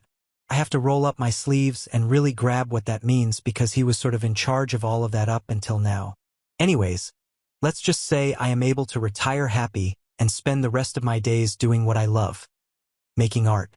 I've been able to do quite a few pieces in this time and I'm looking to showcase them in the upcoming weeks at a local gallery here that's run by one of my best friends. It's not the way I foresaw my life going, but it seldom ever turns out the way you want it to. Now on to the next story. Story 5. Dad's new girlfriend moved in and tried to control everything. So I snapped and told her off in front of my friends, saying she manipulated my dad, and now he is not speaking to me because she left. I, 16F, lost my mother at a very young age, and since then, I've only lived with my dad. My mom passed away when I was 6 months old because of several health complications that had been made even worse because of the pregnancy, so she kind of lost her life trying to give birth to me. She had known all along that continuing with the pregnancy would prove to be very dangerous for her health because she had a couple of illnesses to deal with, but she decided to power through it and unfortunately, it did not end too well for her. I don't know much about it, but this is basically what happened. After my mother passed away, I guess my dad, 40M, sort of made it a point to make sure that I got the best of everything. I wouldn't say that I am a spoiled kid, but my dad has never said no to me when I asked him for something, so I know that he loves me a lot, and he is my world, so I obviously love him just the same. He would do anything for me, and I would do the same for him as well. Just getting this out of the way before people start judging me as an evil daughter who is not willing to share her father with anyone. Anyway, my dad has obviously dated people after my mother passed away. For the first couple of years when I was really little, he did not see anybody, but once I was old enough, around 5 or 6 years old, he started getting back to seeing other people. It was fair enough because he and my mom had never even been married. They had just been dating for a couple of years, but even then, he was pretty serious about her and so was she. They were eventually going to get married, but it didn't work out. Anyway, I had barely known my mother, so I did not mind it when he brought other people home, and I don't think I would have minded it even if I had known my mother because after we lost her, things had been pretty dark for him if I'm going by what I have heard from my grandparents. So I'm happy that he tried to move on with his life, and I think even if things had been different, if my parents had broken up instead of my mother passing away, I still would have wanted him to go out and date other people. He has had a couple of girlfriends, and sometimes it has been serious. Occasionally, it's been nothing more than a fling, and we don't exactly sit and talk about it, but he keeps me updated just in case if he really gets along with somebody and decides to marry them. I should know about it, so he occasionally talks to me about it. I'm cool with him seeing people, and I always have been that way, but I guess my dad's new girlfriend is just too stupid to get that and has it in for me because she just assumed that I'm not going to approve of their relationship. My father started dating Jacqueline, 30F, 8 months ago, and she had been pretty shy and quiet in the beginning. But after that, she just turned into a total nightmare. And I didn't even realize when that happened. It was probably around the time that she moved in with us 3 months back. It was supposed to be for a short while since my dad only ever asked his girlfriend to move in with him once they had made it past the 1-year mark. So far, it had only happened once before, but eventually, he and his ex had to break up after 2 years of dating because she had been offered a new job in a different country and had decided to move. My father obviously could not relocate because we had our whole life here, and so they ended up breaking up. This was the second time that he had asked one of his girlfriends to move in with him, but that was more out of a sense of obligation rather than because he actually wanted to. It had not been enough time for him to make such a big decision, but the apartment that Jacqueline lived in previously had molded and was being treated for the same, so he had asked her to move in with him after she had complained to him about it at least twice a day for 2 whole weeks. So he had to pick up on that hint and ask her to move in with him. She said yes and happily moved in with all her stuff, which should have been our first red flag because if she was just moving in with us for a couple of days, she definitely did not need to bring every single thing that she owned with her. After about 2 weeks of staying with us, my dad asked her if her apartment was ready to be moved back into. She told him that she had ended the lease because she liked living with him, and she thought that it was about time that they made things official by living together. She told my dad that she really liked him and she had dated a lot of men before but had never met anybody like him. My father liked her too. She was smart and successful and pretty beautiful, but it had been 5 months of them being together, so he was kind of skeptical about living together and allowing her to move in with us. But she kind of convinced him that it was the right thing to do, and she brought up the fact that he was not getting any younger. She had said things like how I also needed a maternal figure in my life, and she was ready to be that for me. So it would really be for the best to move in together instead of wasting more time, because in her head, she had decided that she wanted to be with him. And she then gave him an ultimatum, saying that if he was not ready to move in, she would take it as a sign that he was not serious about this relationship. So my dad got strong-armed into letting her move in before he was ready, and that's how we ended up spending the last 3 months living together, even though I absolutely could not stand her. In the first few months of them being together, my dad and Jacqueline would see each other every day, and she would come over almost every other day after work but would spend most of the time in his room and wouldn't bother me too much, so I did not have to interact with her much, and whatever interactions we did have together, it was pretty civil and cordial, so I did not have a problem with her. But after she moved in, she was suddenly everywhere, and that was a bit jarring. And when I say everywhere, I literally mean it. Just after 1 month of living together, it felt like she had taken over the entire house. She had started changing things left and right without bothering to think about how it would affect us. At first, it was just insignificant things like how our house was decorated. Eventually, it was like she had replaced everything to suit her own tastes, and all the house decor items that we did have initially had been moved into the attic because it did not suit her. She did this without consulting anybody. She didn't even know that these were the things that my father and I had personally bought, and they were dear to us, but I did not say anything about it because she was a guest and I wanted her to be comfortable. Also, I did not see it as important enough to pick a fight over. But then she started moving on, trying to change bigger things. After we had been living together for almost 1 month, she declared that she would take over the cooking, and we were fine with that as well. But then she started controlling our food habits as well. The problem was that Jacqueline was strictly plant-based and expected us to adapt to her lifestyle, insisting that it was safe and healthy. She believed that our food habits had been dangerous earlier, and now that she was here, she could no longer allow it to go on in good conscience. So she would cook every day for us, and it was kind of frustrating because once in a while I wanted to have things that I liked as well, but she had already cooked meals for us and I did not want to let that food go to waste. So my father and I would just have to shut up and eat what she made because we did not want her efforts and the food to get wasted. And because she always claimed that she was doing it to make us healthy and was just looking out for us, it was even more difficult to argue with her. I had been nice to her and did not protest against any of it, even though I was really struggling to make my peace with the fact that this woman would be living with us. All because my father had always insisted that I be nice to her. I could tell that he really liked her in spite of all her weird quirks. So I tried my best to be nice and put up with her. But then she started taking things too far and started trying to control me as well, and that's where I draw the line because nobody gets to boss me around in my own house. Not even my dad does that. And it was weird things too. Like, I really like drinking iced coffee, but then one day, she just told me that I was ruining my body with all that sugar and caffeine and told me that was banned for everybody in this household from now onwards. I did not like that. I tried to argue with her, but she told me that she was just looking out for my health, and I could continue to drink iced coffee if I wanted, but it was just going to disappoint her since she knew that it was going to ruin my health. Now, it's not like I drink iced coffee every hour. It's just a couple of days in the week, and I don't think that will do anybody any harm. I still get iced coffee, I just had to sneak it in, which was pretty annoying because it's my house, and I don't think I have to feed the need to sneak in anything. But I just did not want another sermon from her about how this was bad for my health, so that's why I had to make sure that she did not see me having iced coffee. And that's just the tip of the iceberg, no pun intended. A couple of weeks ago, she saw me walking around the house with my hair in a pony, which is something that I always do. I always have my hair in a pony, and I only undo it when I'm in my room and I don't have to go anywhere or before going to bed because I find it to be convenient so that my hair doesn't keep falling into my face, and literally nobody has ever had a problem with it. But then she started making comments about how it was not good for my hairline and I should let my hair down as well. I would have appreciated it if she hadn't already gotten on my nerves, but that just rubbed me the wrong way. And we ended up kind of getting into a fight because I told her that I found this practical and she did not need to try and control every aspect of my life because it was getting really annoying. She got offended, so she complained to my dad about it.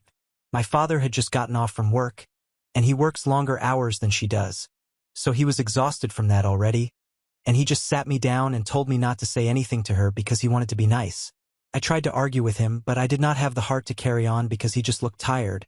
So I let it go and I decided that I was just going to stop responding to her and give her the satisfaction because clearly she had it in for me and was actually trying to get on my nerves.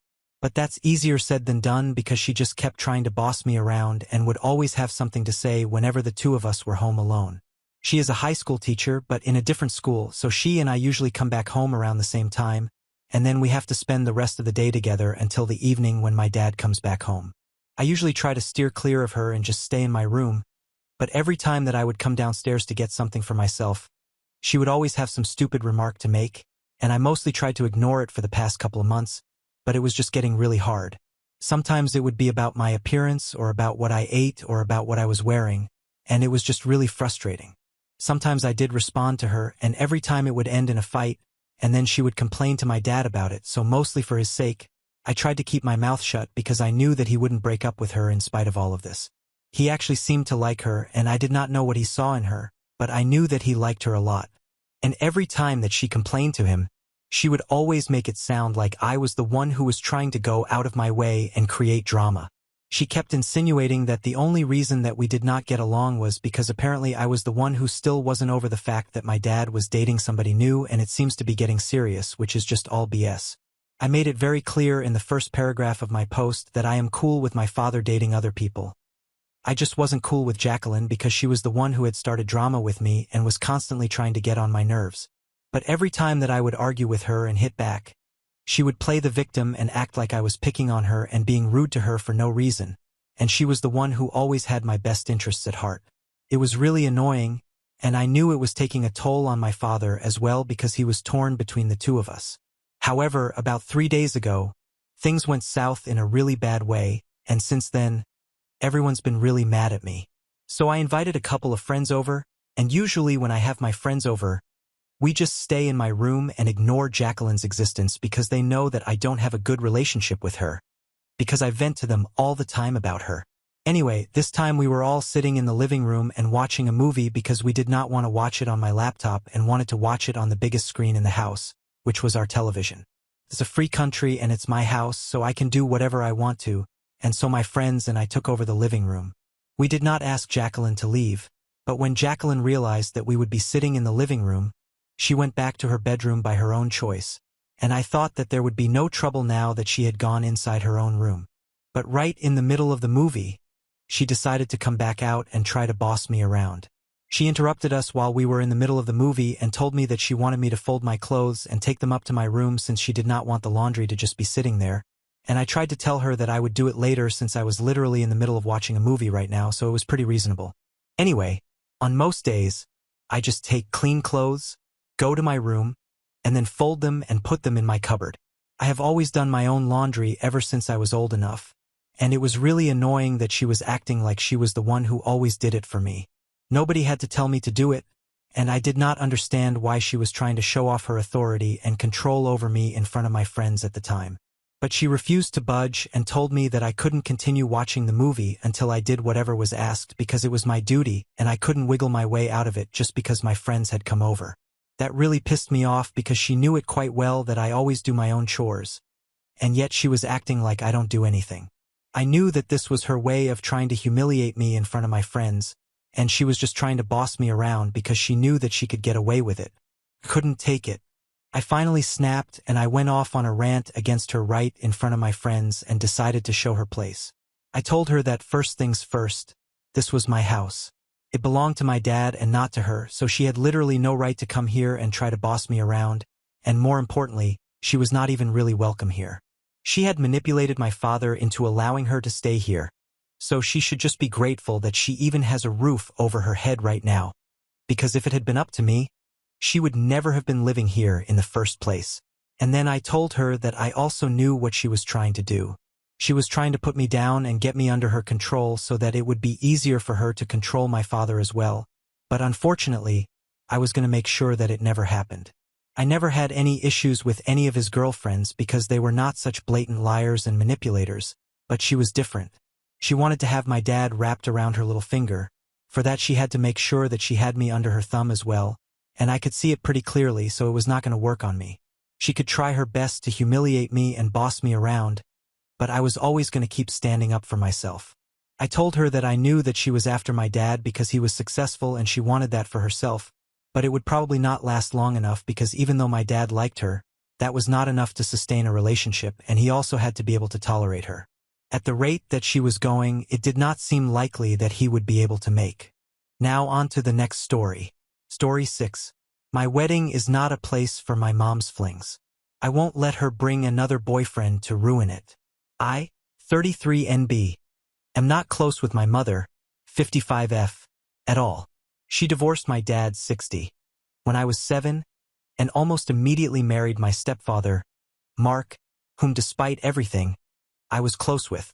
They remained married until I was 16. I was upset when she divorced him and went to live with my dad and stepmom. In my adult life, I've chosen to remain close to my stepdad and even attended his wedding to his current wife, who is a very nice woman. My dad and my stepmom are great people. Since her divorce from my stepdad, my mom has been in and out of relationships, each time claiming this guy is the love of her life until they do something she doesn't like and they aren't the love of her life anymore. Both divorces with my dad and my stepdad were for very petty reasons. Dad, I think, because he wouldn't allow her to get a new car because the budget was tight. I think the one that lasted the longest was 6 years, and I think it's the current guy she's with. According to my sister, after I left home, she never did anything with me without her boyfriends. When I was 25, she broke up with her boyfriend and tried to cry to me about it. After working with my therapist, I set the boundary with my mother that if she wasn't willing to do anything with me without her boyfriend, not to bother, and I didn't want to talk about her love life. She was very hurt and we fell out for a while, but she came back around about a year later and has respected my rules since, but we only get together about 3 or 4 times per year. I understand that my mom's relationships and love life are important to her, so I respect that we don't get together often. Fast forward to this year. I'm getting married to my partner, 35M, of a decade in October. It's a small, intimate backyard wedding/reception/elopement. We live in a rural area, and our backyard wedding will have roughly 40 people. My dad, stepmom, stepdad, and his new wife have all been invited. My mom asked if she could bring her boyfriend. I said no because I don't know him. My mom asked if she could bring him to meet me so I could meet him before the wedding. I said no and that I still had no interest in meeting her boyfriends. She said she understood, but she felt it was unfair that I wasn't allowing her a +1 to my wedding when my dad and my stepdad were allowed to bring their spouses. I told her that the difference was that I knew their spouses. She wanted to know why I was so adamant about refusing to get to know her boyfriend. I explained to her that I saw no need since she'd just break up with him and move on to someone else eventually, as she has always done before. She started to cry and told me I was being unreasonable and treating her as if she's a whore. Both my fiancé and my sister feel like I should suck it up for one day and let her bring her boyfriend so she can be comfortable there. I'm seriously considering it, but I wanted to know if I'm the asshole here for sticking to my boundary at my wedding and what your thoughts are. Update 1. After reading everything here, I've decided to email my mother and invite him. I was already leaning towards telling her that he can come when I posted. I decided to set some ground rules for my mother. 1. He is there as a +1 to my mother only. I made it clear to her that he is not my family and he is not my stepfather, so I will appreciate her not telling other people at the wedding he is my stepfather. Mark is my stepfather and he will be there. 2. He is not to be in any family photos. In fairness, my stepdad Mark won't be in any family photos either, only my mom, dad, stepmom, and my siblings. 3. He is not to approach me at any point during the wedding and reception. 4. This does not change my previous boundaries. I'm only allowing him to come for her own comfort and to create a sense of fairness. I respect the fact she is in a relationship, but that her love life has nothing to do with me, and I wish to keep it that way. 5. I told my mother that these are my terms for him being at my wedding, and my terms are final, and that I hope she can respect the fact that I'm trying to be reasonable. I used this opportunity to remind her of the reasons I put the boundary up in the first place. These reasons included forcing me to do activities with her shorter-term boyfriends in the past, forcing me to only discuss her love life while showing no interest in my life, and putting her relationships above her own children. If she responds, I'll let everyone know. Update 2. My mom called me within 10 minutes of getting the email. She thanked me for allowing him to come and said they would abide by my terms. She said she felt really hurt that her actions during her midlife crisis are why I'm refusing to meet her current boyfriend, who she said she's been with for 7.5 years, and that she thought things would eventually calm down enough where I would be comfortable meeting him. She said she now realizes that it will never happen. I told her that I'm firm on my stance. I think she started to cry, but she said she understood and only wants him there because being around my dad and stepdad and their new wives, my dad has been married for 23 years and my stepdad for 12, makes her anxious and he helps keep her calm. She said she respects my stance and said it's her own fault I feel this way. I felt this may be the start of a guilt trip, so I politely ended the call. Update 3. I don't want to be around my mother, but I want to be around family. I've decided to estrange myself from my mother. We haven't gotten along since I was 16, and the last several years have been really bad. We only get together about 2 to 4 times per year, and it always ends with us fighting. I'm tired of it. I'll be honest, I've considered many times cutting contact with her, but the one thing that's preventing me from fully severing ties is her parents, my grandparents. I love them very much, and they are still hurting for my brother choosing to sever ties with her and keeping in low contact with that side of the family. My brother had valid reasons for doing this to her, and he will get together with my grandparents if my mother isn't there, but it's hard because they want to see him at the holidays and during special moments. I'm getting married in October, and this will be the first event where my mom and brother are in the same area. I've told both of them to stay away from each other, but I'm anticipating there will be drama because my mom doesn't like to hear she can't do something. I want to make it so we can see each other and be cordial at family events, but not hang out otherwise. My youngest brother does something similar. I don't want to write her a letter because I fear that will cause more drama, but I expect she'll eventually call and want to do something with me, but I want to say no unless it's at a larger family function. How should I do this? Update 4. My mother thinks she's entitled to alcohol at my wedding. My fiancé, 35M, and I, 33NB, are getting married in 2 weeks in our backyard. We will be having a catering service for our reception afterwards. We decided to have a dry wedding for 2 reasons. My mom is an alcoholic who is known for making a scene when she gets drunk, and my fiancé has a brother who binge drinks and has been at risk for alcohol poisoning on more than one occasion. He doesn't drink all the time, but if he starts, he can't stop until he either passes out or someone physically restrains him from getting more. I also have an uncle, mom's brother, and a stepdad who are in recovery and don't need the temptation. Neither my fiancé nor I are big drinkers, so we decided to just avoid any problems and just have a dry wedding. We will have a less dry reception party/honeymoon with some of our friends later on. All of our families have been supportive. My uncle was especially grateful to us for doing this since he takes his recovery very seriously and has been 7 years sober. I sent out wedding invitations 4 months ago and said it would be a dry wedding and asked people not to bring alcohol. Now, today I get this call from my mom, who I also sent an invitation to 4 months ago. Mom, is it true you're not having alcohol at your wedding? Me, yes. Fiancé and I decided we didn't want alcohol during our special time. Mom, that's so silly. It's going to make your wedding boring. Me, well, I'm sorry you feel that way, but fiancé and I have made our decision.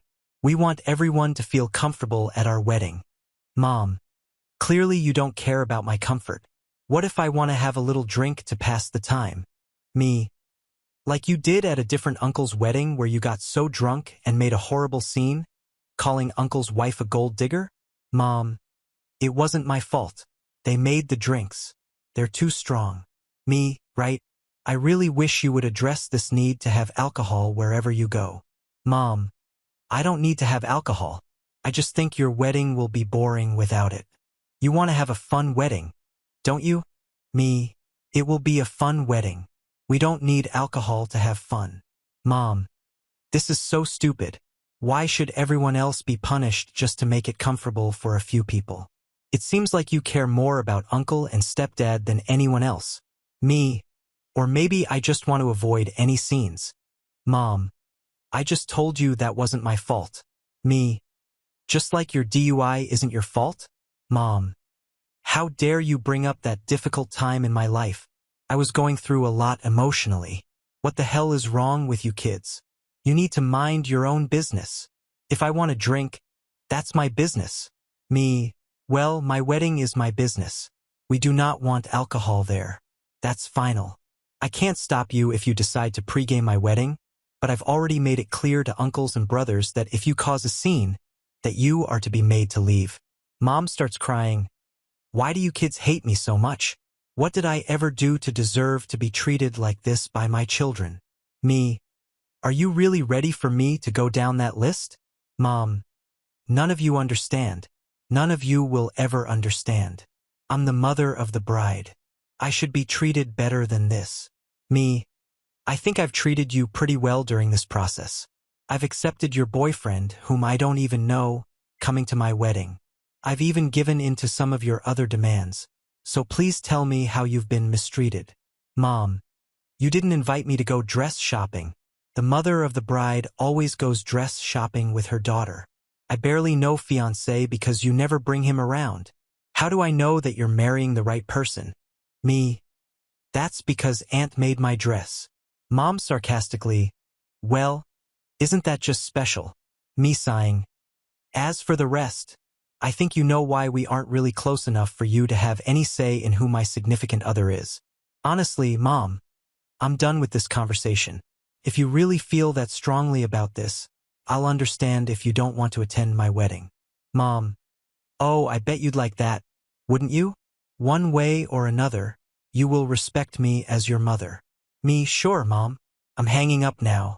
Bye. Guys, I'm so livid right now. I have half a mind to uninvite her. I spoke to my dad and her brother. My uncle thinks her drinking is getting really bad again and has been wanting to hold an intervention. I told him I'm focused on the wedding right now, but that I definitely agreed this was out of line and something needs to be done. What do? I don't want her ruining my wedding, but I'm so tired of dealing with this. Sorry, this is probably above Reddit's pay grade, but I just needed to vent. Small update. I sent a text reiterating the rules. She said she knows where she isn't welcome and said she won't attend. My dad told me not to worry about this anymore and that he'll see to it she doesn't ruin my wedding. I sent this text to my mom. Mother, at this point, I'm going to officially uninvite you from my wedding. I'm not going to allow you to change your mind, and I'd prefer it if you not come to my wedding at all given your poor behavior. At this point, I've decided I don't want any further contact with you unless you decide to curb your toxic behaviors and drinking. I wish you the best. I hope you can find a way to heal, but I can't do this anymore. I'm sorry if this hurts you, but I can't handle you in my life anymore. If you try to force the issue, I'll be forced to take legal action up to and including contacting law enforcement. Please don't contact me again. I went to delete her from my Facebook page only to find a post that she had just written saying how being a mother is a thankless job and how she doesn't understand how she raised rude and judgmental kids. She ended it by saying she hopes her kids get over themselves someday. I'm done. This sucks, but it's been a long time coming. My head hurts. Small update too. Firstly, I want to thank everyone for the support. You have no idea how much your love and constructive comments mean to me. I'm glad I'm not alone. It's not a huge update, but I guess my grandparents and uncles have had enough. They've decided to stage an intervention next weekend. If she refuses to get help, she will no longer be welcomed at family events, and she will no longer be part of the family. They told me not to worry about it. My sister will go as she's the only one of her children that even has a real relationship with her. But even my sister said that if she doesn't get help, she will cut her off too. I'm hoping and praying this works, but given that she spent 1 year in rehab and the second she was off probation chose to drink again doesn't give me a lot of hope. My dad told me he's hiring the local biker gang to act as security. We live in a small town, and the nearest big city is about an hour away, so it would be really expensive to have a security company come out. I don't have a problem with that. This is the type of gang that helps out abused kids and animals, and they do a lot of good where I live. The worst I've heard about them is they doled out some rural justice to a guy that was beating up the sister of one of the members and ran him out of town. When my mom got her DUI, she ran into someone's house and car when she tried to back out. No one was hurt, thank goodness. And I guess it was the house of a relation of someone in the gang, so they agreed to help, and my dad is paying them to be security just in case. They know my family, One of my dad's cousins is a member, and they know my mom. I think she dated a guy in the gang at one point, and what to look out for. It may be moot if she ends up in rehab. I'm not stressing about her anymore. I have 13 days until my wedding. I'm gonna focus on the final touches and just enjoy myself. My biological mom made her choices. Now that I've stood up for myself, I feel nothing but relief. My stepmom will be there, and I see her more as my real mom, so it's all fine. I've been through a lot of therapy already, so I've had to make peace with how my actual mother is. Update 5. I'm officially estranged from my mother. Well, it happened yesterday. I got into a fight with my mother and officially estranged myself from her. It sucks, and I had a gnarly headache when I was done. Her drinking and behavior just proved too much, and I had to uninvite her for my wedding. I feel sad it came to this, but the most powerful feeling I have is relief. Update 6. My mother got 911 called on her for domestic violence on Tuesday. She apparently started throwing wine bottles at her boyfriend, who locked himself in the bathroom and called the cops while she destroyed their place in one of her temper tantrums. She wasn't making any sense when the cops got there, so they restrained her and took her to a hospital. She's been stuck in the psychiatric ward ever since. My sister was listed as a contact for her, and she got the call about mom on Wednesday. The doctors at the hospital spoke to my sister, and they think she may be showing signs of alcohol-related dementia and some sort of psychotic disorder like bipolar disorder. They currently have her in alcohol detox, and from what my sister was told, it's pretty bad. They won't allow her visitors until she's out of detox. Not that anyone really has a desire to visit her anymore.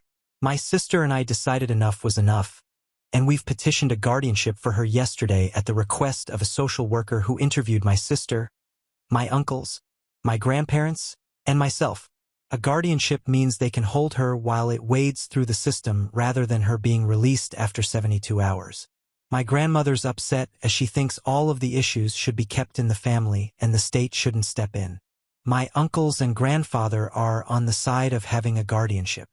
As far as they're concerned, she's not welcome in the family anymore, and they won't allow her to continue to take advantage of anyone in the family anymore.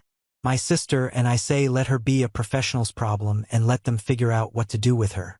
My brothers don't care and have effectively washed their hands of her years ago, so their stance is whatever keeps her as far away as humanly possible. We can't deal with her anymore, and why should we? With the guardianship petitioned, I'm working on washing my hands of this situation entirely. I'm sure I'll be interviewed about why a guardianship is necessary, but other than that, I don't plan to have any further contact with my mom unless she apologizes and makes amends for her behavior, if that's something she's even capable of anymore. I just don't see that happening, and any compassion or understanding I had for her in the past is gone. Whatever state her life is in, she brought it on herself. I just want to move on with my life without her in it and be done with her for good. It doesn't look like she'll be released from the hospital anytime soon, so there's no risk of her attending my wedding. I did talk to her boyfriend yesterday after sister and I filed our paperwork, and we decided to invite him to lunch. He's decided to break up with her for good, and we learned just how bad things were with her. He's a real nice guy who's been caught up in a bad situation and had no clue how bad she could be. I feel really bad for him. I did decide to invite him to my wedding, as I can tell he's a lonely dude who's been to hell and back. Not sure he'll show, but the offer is there. There was a time I'd have allowed an event like this to ruin the run-up to the wedding, but I've been able to separate my mom's behavior from the wedding. It hasn't put a damper on it. Now that my mom is squared away, I can enjoy myself. I just put the final touches on the catering order and I'm expecting the last of my supplies. My aunt wants to put the final touches on my wedding attire. If I haven't mentioned, both fiancé and I are huge steampunk fans, and so we're wearing steampunk attire and encouraging everyone else to dress in steampunk. Not required though. My wedding dress is actually more of a suit situation, but it looks badass. I don't think I'll update again as I want to put all of this behind me, and I don't plan to have any contact with my mother going forward. I'm looking forward to a bright future with my husband. My mom can stay in the past, and as cold and heartless as it sounds, I'm glad she's not going to be my family's problem anymore. Update 7 post-wedding. I just signed into this account again with a lot of people begging for updates. I don't have a lot. I guess my entire story is now in the best of Reddit. Thanks, I guess. I never knew dealing with my alcoholic mother was worthy of a best of post. I just wanted to rant/insanity check myself. The only news on my mother is she's out of detox and currently in a catatonic state, refusing to speak, eat, or drink water. They may install a feeding tube if she doesn't let up. I think she's trying to be dramatic and get attention. So do my uncles. I could be wrong, but honestly, I don't care anymore. We're not sure she has dementia, but she definitely has something going on. But doing any kind of evaluation while she acts like this is difficult. She also has liver disease, needs dialysis, and possibly even a transplant if she qualifies. The doctors made it very clear if she doesn't quit drinking, she will die within the next 5 years, and it may even still be too late. I think I'd feel more sad, but I've had to realize that I lost my mother long ago. I did invite my mom's boyfriend, but he chose not to come. He's decided to get help for his own alcohol issues, according to my sister. I wish him the best. As for the wedding, I'm now happily married, and on Wednesday I took a pregnancy test that came back positive. We're super excited but haven't told anyone in our family yet. The wedding was fantastic and the day went off without a hitch. We had a blast and are heading out on our honeymoon on Wednesday to Costa Rica. My brothers and stepbrothers very sweetly hazed my husband during the at-home bachelor party and made it clear they're excited to have another brother. My stepmom did all of the mom stuff during the wedding that was already planned before all of this. No one snuck in alcohol. There weren't any scenes. The worst that happened was my sister crying due to all of the stress she's been under. I do have some sympathy, but most of it is self-inflicted though because she enables. But all in all, it was a great day, and I was surrounded by those I love most. I know a lot of people asked for pics on my wedding suit. I will see if there's some way I can crop identifying stuff from it and post it here once I get my wedding pictures back. Otherwise, I'll figure out a way to post the outfits themselves. That's all I have. I'll try and update after my honeymoon. Now it seems like baby is coming, so no promises. Now on to the next story. Story 7. GF of 4 years who helped me escape my abusive home laughed at a essay joke right next to me. Then I found out she'd been sharing my childhood trauma with everyone as girl talk. I've been with my girlfriend for 4 years now. We're both 20. After high school, I moved in with her immediately because of problems with my father. Some background. My mother died when I was 7, and my dad remarried when I was 9. My stepmother sexually abused me from ages 10 to 15. I didn't tell my father until I was 16. Instead of supporting me, he dismissed it completely, just shrugged it off like I was making it up or something. He's still married to her. There were days I'd lock myself in my room just to avoid being in the same space as her. My dad would bang on the door telling me to stop being dramatic. That's the kind of household I was living in. I told my girlfriend about all this after dating for a year. She seemed supportive and let me live with her and her parents, who have treated me well. Her mom would always make sure I had food, and her dad taught me how to change oil in a car and other practical stuff my own father never bothered with. For the first time, I felt like I was in a real home. Last night, her parents were away for the week, so we invited friends over. About an hour into the gathering, I was sitting on the couch with my girlfriend and 2 of her friends, including a guy named Tom, who's always been kind of a loudmouth. We started talking about our old teachers and found out that an attractive biology teacher from our school got fired a year after graduation for sexually assaulting a student in her class. Tom said something like, "Man, he got lucky. I'd pay to be with her." My girlfriend burst out laughing. Not just a polite chuckle, but full-on belly laughing. The other female friend didn't laugh, and I just got up and went to the bathroom. My girlfriend didn't even notice me leave, but her friend who didn't laugh followed me in the bathroom. My eyes started watering and I couldn't stop it. Her friend tried to comfort me by awkwardly patting my back. Meanwhile, my girlfriend was still in the other room extending the joke with Tom. I could hear them through the door making more comments about how the kid probably enjoyed it and other shit that made my stomach turn. Today, the party's over, and my girlfriend is acting cheerful as usual. She made pancakes this morning and seemed confused when I barely touched them. I can't bring myself to talk to her. The fact that she would laugh at something like this while sitting right next to me, knowing what I went through, hurts. Her failure to even acknowledge it makes it worse. She keeps asking if I'm okay, and I just nod and walk to another room. I've been staring at my phone all day, typing and deleting messages to my few friends. I'm seriously thinking about breaking up over this. But part of me wonders if I'm overreacting or being too sensitive. She's my first serious girlfriend.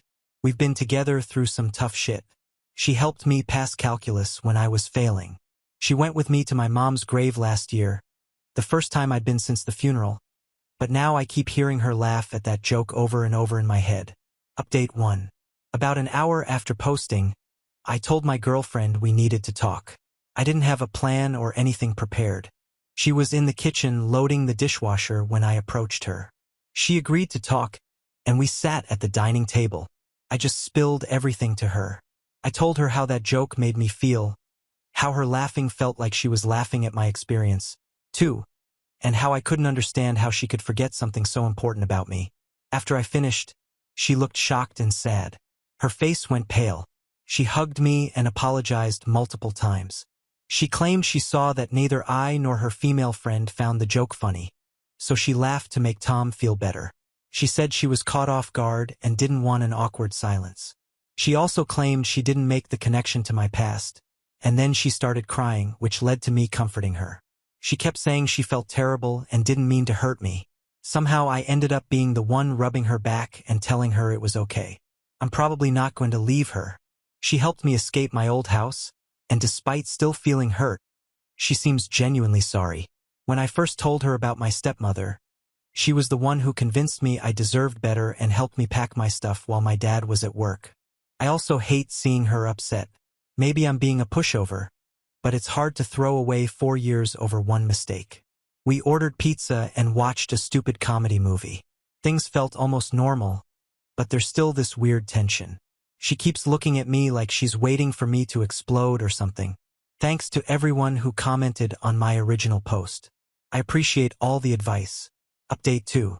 Right after posting my first update, my girlfriend's friend, the one who comforted me in the bathroom, called to check on me. I was surprised to see her number since we've never called each other before. She didn't waste any time with small talk. She said, "I can't believe Tom made that joke, and your girlfriend laughed about it while knowing what happened to you. This caught me off guard since I don't know this girl well, which means my girlfriend must have told her about my past." I asked how she knew, and she confirmed my girlfriend had told her months ago. She mentioned a few details that I definitely only told my girlfriend. I thanked her for checking on me and hung up. She seemed confused by my abrupt goodbye, but didn't call back. I sat on the edge of the bed for about 20 minutes, just staring at the wall. My girlfriend walked in and asked who called. I didn't answer her directly.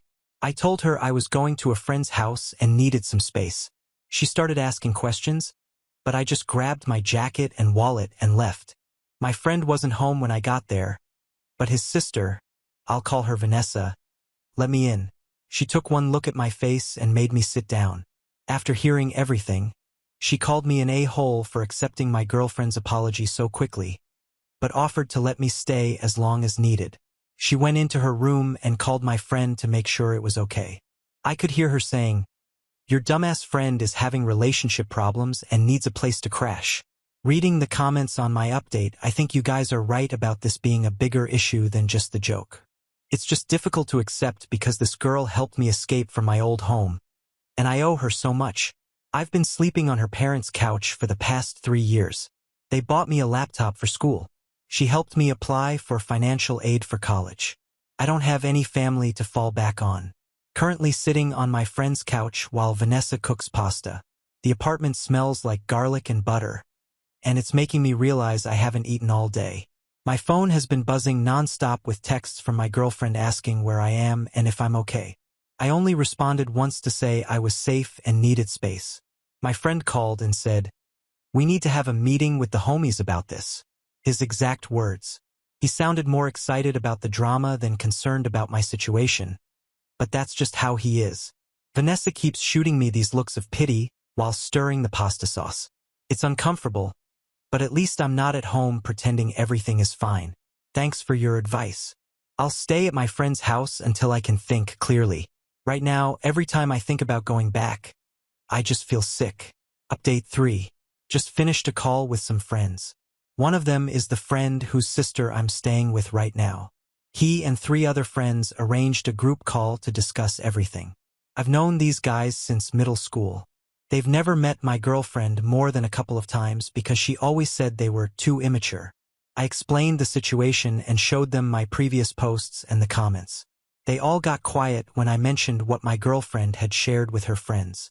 One of them, Mike, asked, "So, she told her friends about your most private trauma, but you've never been allowed to hang out with us because we're immature?" I hadn't thought about it that way. They listened sympathetically but said they weren't qualified to give relationship advice since none of them had been in a relationship before. One of them, Josh, has never even kissed a girl. Vanessa walked by during the call and heard this part. She grabbed my phone and told them they were being useless and needed to help me more. She said something like, "You don't need to be a relationship expert to know when someone's being treated like shit." My friends seemed intimidated by her, which was kind of funny. Vanessa organized a movie night tomorrow with me, her, and my 3 friends so I can cool off and we can discuss everything in more detail. She said I need to be around people who don't have any stake in my relationship with my girlfriend. She's making a big batch of nachos and buying beer. I feel weird about imposing, but she insists it's fine. I also talked with my friends about possibly moving in with one of them temporarily if I break up with my girlfriend. The reality is starting to hit me that I might be homeless soon. Vanessa already offered her place, but their apartment is already crowded with her, my friend, their parents, and 2 cats, so I don't want to impose long term. My other 2 friends, Mike and Alex, who live together, said I could stay with them as long as needed. Their apartment is tiny and always a mess, but they have a futon in the living room. My girlfriend has tried calling 17 times today. Vanessa advised me not to talk to her in my current state, saying I'd probably just cave and forgive her again. I sent a text explaining my whereabouts and that I need time to think. She responded with, "I understand. Love you." Then 5 minutes later, sent another text saying her mom is worried about me and wants to know if I'm coming home for dinner tomorrow. I didn't respond, so now I'm on my friend's couch bothering their family while my friend isn't even home. I keep opening my photos and looking at pictures of me and my girlfriend. There's one from last summer where we went camping with her family. I was so happy that day. I hate how this is dragging out and just want it to be over, but I know it's not that simple and that I need to work through this. My girlfriend's friend, Bathroom Girl, texted me saying my girlfriend is really upset and crying a lot. I'm not sure what she expects me to do with that information. Sorry for not replying to all comments. I read and appreciate everyone's advice, however harsh it may be sometimes. Thank you all. Update 4. Early this morning around 6:30, my girlfriend showed up at my friend's house. I was still asleep on the couch when the doorbell rang. Vanessa got to the door first, wearing pajamas and looking pissed about being woken up. Through the peephole, she saw it was my girlfriend, and her first reaction was to tell me to hide in the bathroom. I told her that was ridiculous and said to let her in. Vanessa initially didn't want to let her in, saying stuff like, "She doesn't deserve to talk to you." But I said it was okay to hear her out. I felt like I at least owed her a conversation. We sat on the couch while Vanessa went to another room for privacy, though I'm pretty sure she was eavesdropping from the hallway. My girlfriend looked terrible. Her eyes were puffy, and her hair was in a messy bun.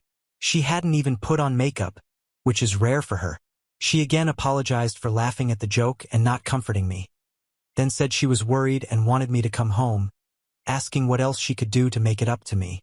She brought a bag with some of my favorite snacks and a new phone charger since she knew I'd left mine at home. Then I asked the question that had been bugging me since yesterday. Why did her friend know about my past? She looked shocked, like someone had slapped her. After a few seconds of opening and closing her mouth, she admitted she'd told her closest friends whom she trusted deeply. Apparently, one of them let it slip at a group outing while drunk. She explained that, in her mind, telling these close friends wouldn't matter since I didn't know them and they wouldn't tell anyone else. Obviously, that turned out to be wrong, and now most of our mutual friends know. It was just girl talk, she said, like that made it better. We tell each other everything. My fists clenched as I told her how hurt I was and that I couldn't trust her anymore. She started crying again, but this time I didn't comfort her and asked her to leave. She asked when I was coming home, and I told her I'd definitely stay for the planned night with my close friends and then decide what to do after. She didn't look pleased but left. She forgot the bag of snacks, which is still sitting untouched on the coffee table. Afterward, I just sat on the couch staring at nothing. Vanessa came back and made breakfast without saying anything. She put a plate of eggs and toast in front of me and watched until I took a bite. I called my friends to tell them what happened, and this time they got angry on my behalf. Mike said he always thought something was off about her. They said this was definitely too far and that we'd talk more when they arrived tonight. Currently sitting on a park bench a few blocks away as I thought a walk might clear my head. An old man is feeding pigeons nearby, and I've been watching him for 20 minutes. My life feels like it's falling apart, and this guy is just living his best life giving bread to birds. Must be nice. Oh, and someone in the comments suggested Vanessa might have ulterior motives for helping me. I strongly doubt it. I've been friends with her brother since we were kids, and she's always been like an older sister to me. Not just to me. She's like the big sister of our entire friend group. When we were 15 and experimenting with alcohol for the first time, she's the one who made sure we didn't do anything stupid. She and her brother were actually the first people I told about my home situation while it was still happening. There's nothing there except her being a decent human being. Thanks again for all the comments and advice. Thinking about maybe making one major update when this whole mess is over instead of these small ones. Thanks again to everyone. Update 5. My friends came over around 8 p.m., and Vanessa cooked dinner. The apartment was cramped with 5 of us there. Josh brought a 12-pack of beer, and Mike brought chips. Alex didn't bring anything as usual, the cheapskate. We didn't even watch a movie as planned, but instead went through my posts and all the comments in detail. Josh read some of the harsher comments out loud in a funny voice, which lightened the mood a bit. They all agreed that my girlfriend sharing my trauma with her friends was a major breach of trust. Alex, who's usually the quiet one, said he couldn't imagine staying with someone after that. We spent about 3 hours talking about it. They asked questions I hadn't even considered, like if this was the first time she'd dismissed my feelings, or if there were other red flags I'd ignored. When I thought about it, there were plenty of little moments where she'd made decisions for both of us without consulting me, or times she'd laughed off my concerns about various things. Nothing as serious as this, but still a pattern. Eventually, my closest friend and Vanessa sat me down in the kitchen while the others played video games in the living room. They made it clear they think I should go to therapy. Not couples therapy with my girlfriend, but individual therapy for myself. I immediately rejected the idea. Therapy is expensive and I don't have insurance. Plus, I've never been comfortable with the idea of talking to a stranger about my problems. But they insisted. Vanessa said, "It's not just about this incident, but about everything that happened with my stepmother and father. I don't really want to go, but even I recognize that I need to. Even if this whole girlfriend situation hadn't happened, I'd have needed therapy eventually. The shit with my stepmother didn't just disappear because I moved out. We're all staying at my friend's place for a sleepover. It's really cramped. Josh is sleeping on an air mattress that keeps deflating. Mike and Alex are sharing the other couch, and Vanessa went to her room. They all crashed around 2 a.m. after several beers and a heated argument about whether cereal is soup. It's not. For the record, Vanessa has a friend who also went to therapy for SA issues. So, she recommended that therapist. She even offered to help me figure out payment options. Currently, I'm the only one awake, staring at the ceiling while my friends are passed out around me. Josh is snoring loud enough to wake the dead. I still need to tell my girlfriend about the therapy decision, and I don't know if it's appropriate to do over text, so I'll visit her house tomorrow. I keep thinking about my stuff at her parents' house. My clothes, my laptop, the few photos I have of my mom. I'll need to get those things eventually. The thought of packing up and leaving that house makes my chest tight. Her parents have been so good to me. Again, thanks for reading and for all the advice you've given me. It really helps to have objective opinions from people who aren't involved. My friends are great, but they're biased against my girlfriend now. You guys have helped me see things more clearly. Update 6.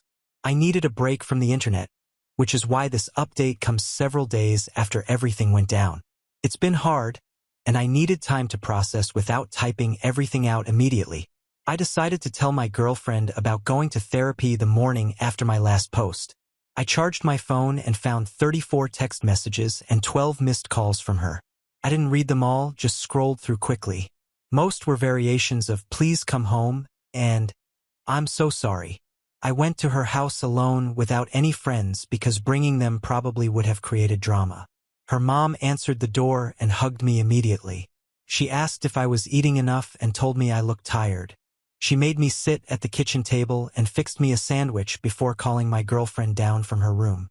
It was awkward as hell, but also kind of nice to have someone fuss over me like that.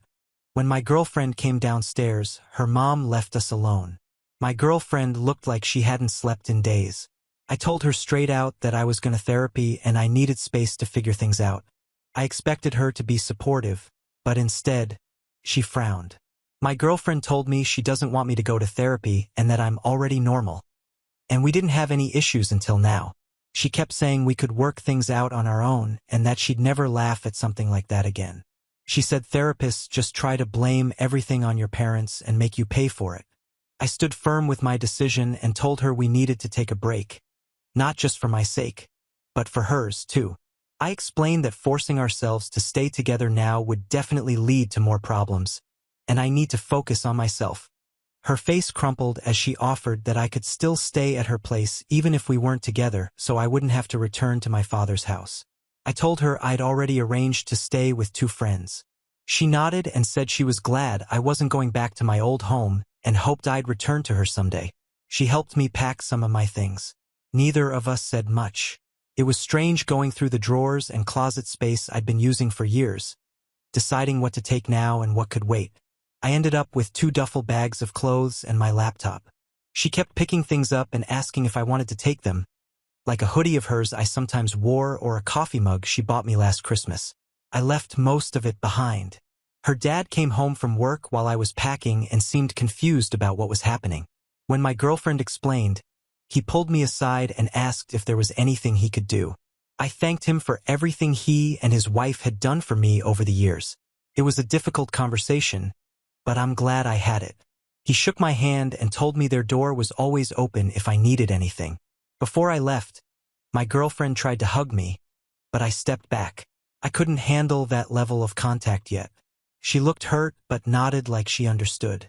I think in that moment we both knew this wasn't just a break, but an actual breakup.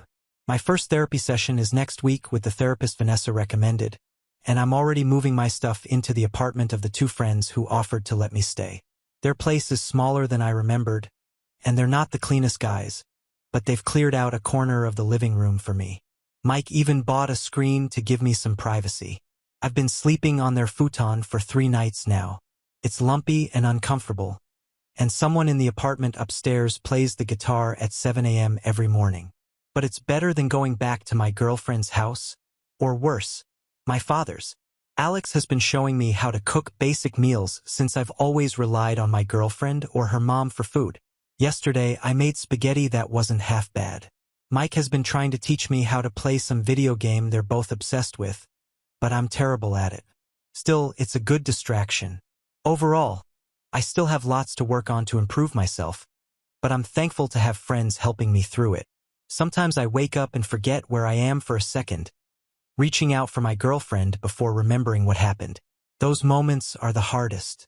Thanks again to everyone who offered advice. Update 7. Final update. I know I must seem like the biggest Reddit addict with how much I've posted about this, but everything has finally settled into a normal routine. So here's a final update on the whole situation 3 months after everything went down. First, regarding how I felt during this whole ordeal, I was in a constant spiral and used the validation from these posts as a coping mechanism, which is why I posted about practically everything that happened, no matter how small. I feel somewhat pathetic about it now, but what's done is done. The first few weeks were the hardest. I kept wanting to call my ex-girlfriend whenever something good or bad happened. It's weird how habits form like that. I'd reach for my phone to text her about a good grade or a funny meme before remembering we weren't together anymore. Mike caught me staring at my phone once and took it from me. replacing it with a beer and saying, "Whatever you're thinking about texting her, don't." As for what's happened since my last post, I've been going to therapy consistently for about 2.5 months now. My therapist is a middle-aged woman. The first few sessions were brutal. I'd leave feeling drained and irritable. But lately, I've been making progress. We talked about why I jumped from my father's house straight into living with my girlfriend, never giving myself time to be independent. We've also started addressing the abuse from my stepmother, which is as difficult as you'd expect. I now live permanently in a small apartment with Mike and Alex. We've worked out a system for sharing the bathroom and kitchen, and I help with rent by doing most of the cleaning since they're both slobs. They've never once complained about me taking up space in their living room or mentioned anything about me moving out, which I appreciate more than they know. Everyone still checks on me more than necessary. Vanessa calls every few days to make sure I'm eating. Josh randomly shows up with energy drinks and stays for hours talking about nothing important, which I suspect is his way of making sure I'm not alone too much. My ex's parents texted a few times to check on me. Her dad offered to help me find a job at his company, but I declined. I need to figure things out on my own for once. I'm working part-time now while taking classes. The pay is shit, but my boss is flexible with my schedule. Regarding my ex-girlfriend, I talked with her once I was in a better mental state about a month after moving out. We met.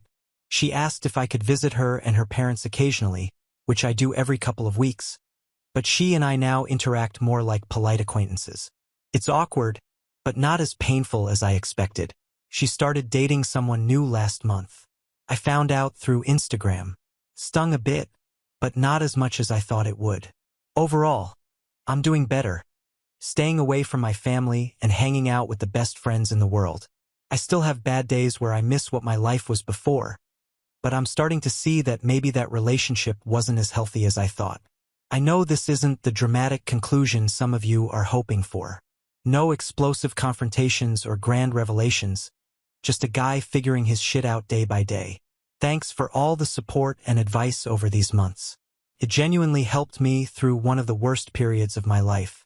I probably won't post any more updates unless something major happens, but I wanted to let you all know that I'm okay. Now on to the next story. Story 8. Dad and his new wife, with her 2 kids, moved into my house, then secretly tried to sell it behind my back after my mom passed away. So, I finally threatened legal action against them. Hi everyone. A lot has been happening in my life lately, and I'm at a point where I don't even know how to process it all. I thought sharing it here might help me sort through the mess and get some much-needed clarity. I'm really hoping that putting everything out there will help me feel better, even if just a little bit. I grew up in what I believed was a typical, loving family. My parents were married for over 30 years, and we were a close-knit unit. My mom was the glue that held everything together, and my dad was the strong, silent type who worked hard to provide for us.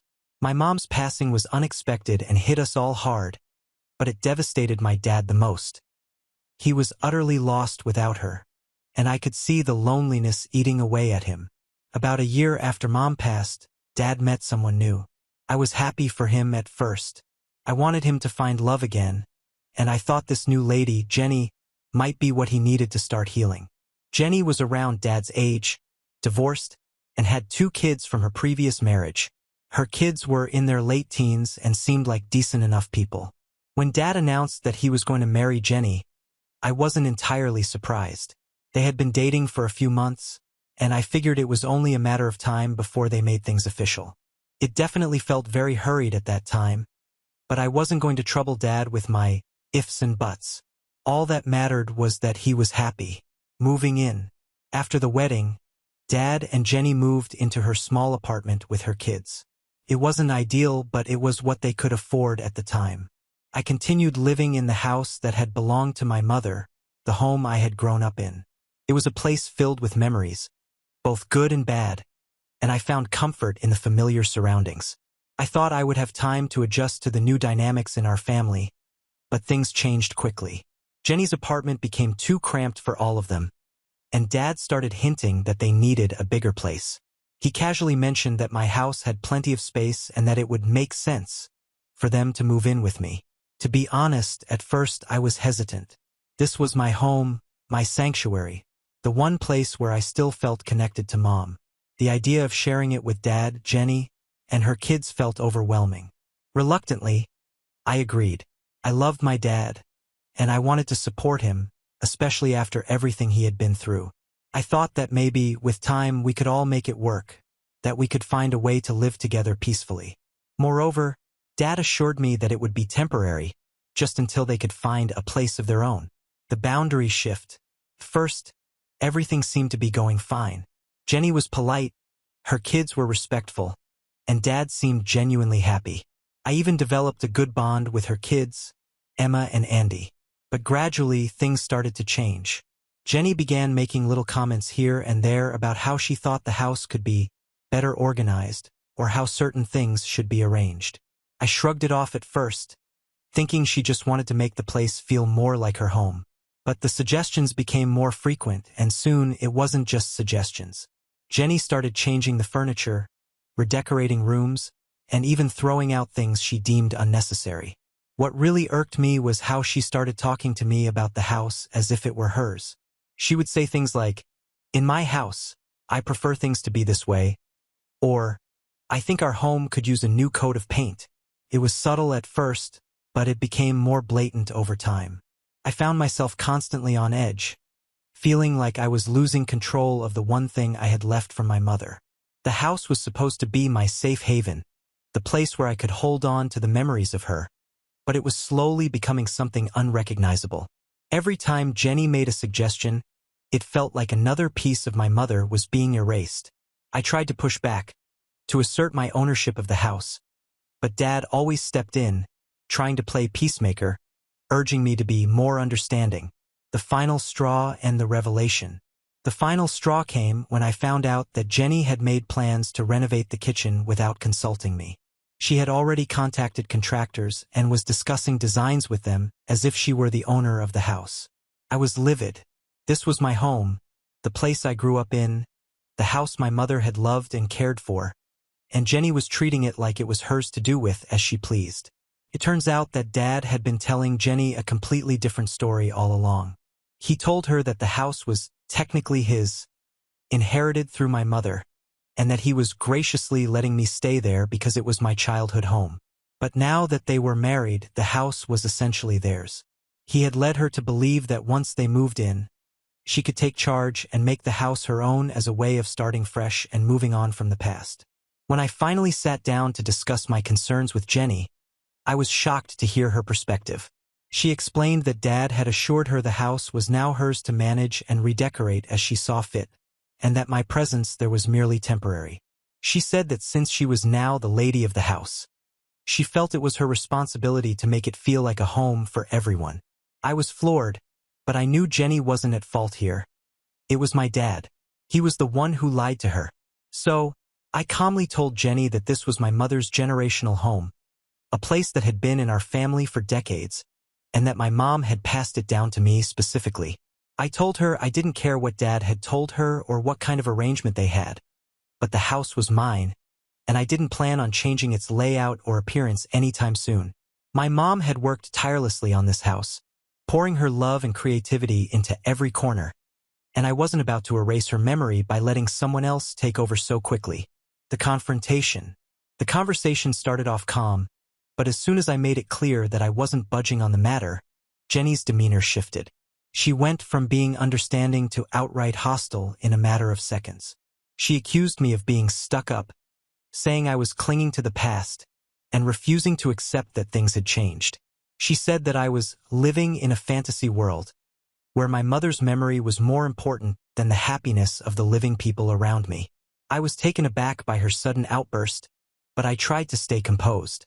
I calmly reminded her again that while I respected her role as my father's wife, this was still my house, and the decisions about it were ultimately mine to make. That's when Jenny lost it completely. She stood up, glaring at me with a mix of anger and frustration, and her exact words were, "I am nothing more than a spoiled little girl who considered herself special because my mom left me a house." It didn't end there. She went ahead and said that I was so obsessed with my mother's memory that I was ruining my father's chance at happiness. She went on to accuse me of trying to sabotage her relationship with Dad, saying that I was jealous of her and couldn't stand the thought of someone else taking my mother's place. She even implied that I was trying to manipulate Dad into kicking them out, so I could have the house all to myself. At that point, I couldn't keep my composure any longer. All the pent-up frustration and anger that had been building inside me finally erupted. I made it clear that I wasn't trying to sabotage anything. I simply wanted Jenny to respect the boundaries that I had set. This house wasn't just a building to me. It was the embodiment of my mother's life and love, a place filled with memories that I wasn't ready to let go of. I reminded Jenny that I liked her kids and had allowed her and her children to move in out of respect for my dad, hoping that we could all coexist peacefully. But my goodwill didn't mean she could come in and take over the place as if it were hers to do with as she pleased. If she couldn't respect my wishes, then maybe they needed to find somewhere else to live. Dad's betrayal. That's when Dad walked in, having overheard the tail end of our argument. Without missing a beat, he immediately took Jenny's side, berating me for being selfish and ungrateful. He accused me of acting like a spoiled child, clinging to the past and refusing to move on, of creating unnecessary drama where there should have been harmony. It was as if he had completely disregarded everything I had done to support him after Mom's death. All the sacrifices, all the compromises. I had put my own life on hold to help him cope, and now he was accusing me of standing in the way of his happiness. Dad's words cut deep.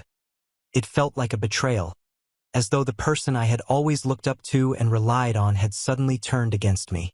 I couldn't believe he was defending Jenny after everything she had said and done. It was as if he had completely forgotten that this was my house, the place where I had grown up, where my mother had invested so much of herself. But what came next shocked me even more. Dad dropped a bombshell that shook me to my core. He revealed that he had already started the process of legally transferring the house into both his and Jenny's names, effectively making them co-owners. He claimed it was only fair, since they were now married and needed to have equal control over the property. The rug was pulled out from under me. Everything I thought was secure suddenly felt uncertain and threatened. This was the house that my mother had left to me, a generational home that had been in our family for years, and now it was being taken away from me without my consent. The betrayal wasn't just emotional. It was legal and tangible, an attempt to strip me of something that was rightfully mine. In that moment of desperation, I made it clear to Dad that if he went through with this plan, I wasn't going down without a fight. I told him that I would take the matter to court if necessary. I didn't want things to escalate to that point, but I was ready to do whatever it took to protect my mother's legacy and the home that held so much meaning for me. The thought of losing the house, not just to Jenny, but to anyone, was unbearable. Jenny's reaction was dismissive and condescending. She scoffed at my threat, clearly believing that I didn't have a leg to stand on. She accused me of throwing a tantrum, of being a petulant child who couldn't accept change, and of trying to manipulate the situation to get my way. But as she spoke, I could see the unease in Dad's eyes. He knew that I was serious and that this could turn into a legal battle if he didn't reconsider. I couldn't bear looking at Dad for another minute. The man who had always been my protector, the one who had guided me through life, was now standing beside someone who seemed intent on tearing down everything my mother had built. For a brief moment, I could almost understand it from Jenny's perspective. We didn't know each other well, and perhaps she didn't fully grasp what this house meant to me. But this wasn't just Jenny's doing. This was my father, the man who had loved my mother for decades, trying to take away the one thing she had left for me. He was willing to change it, to give it away, and worst of all, he was doing it behind my back. It was revolting. I couldn't stay there any longer. The betrayal was too raw, too fresh. I needed to get away from the situation before I said or did something that I might regret later. So I made a decision. I packed a bag and left to stay at my cousin's place for a while. But before I walked out the door, I turned to Dad and Jenny, the two people who had turned my world upside down, and told them that if they didn't leave my house within a few days, I would take that as my cue to go against them in court. The aftermath. It's been a while now since I left, and as far as I know, Dad and his wife are still staying at my house.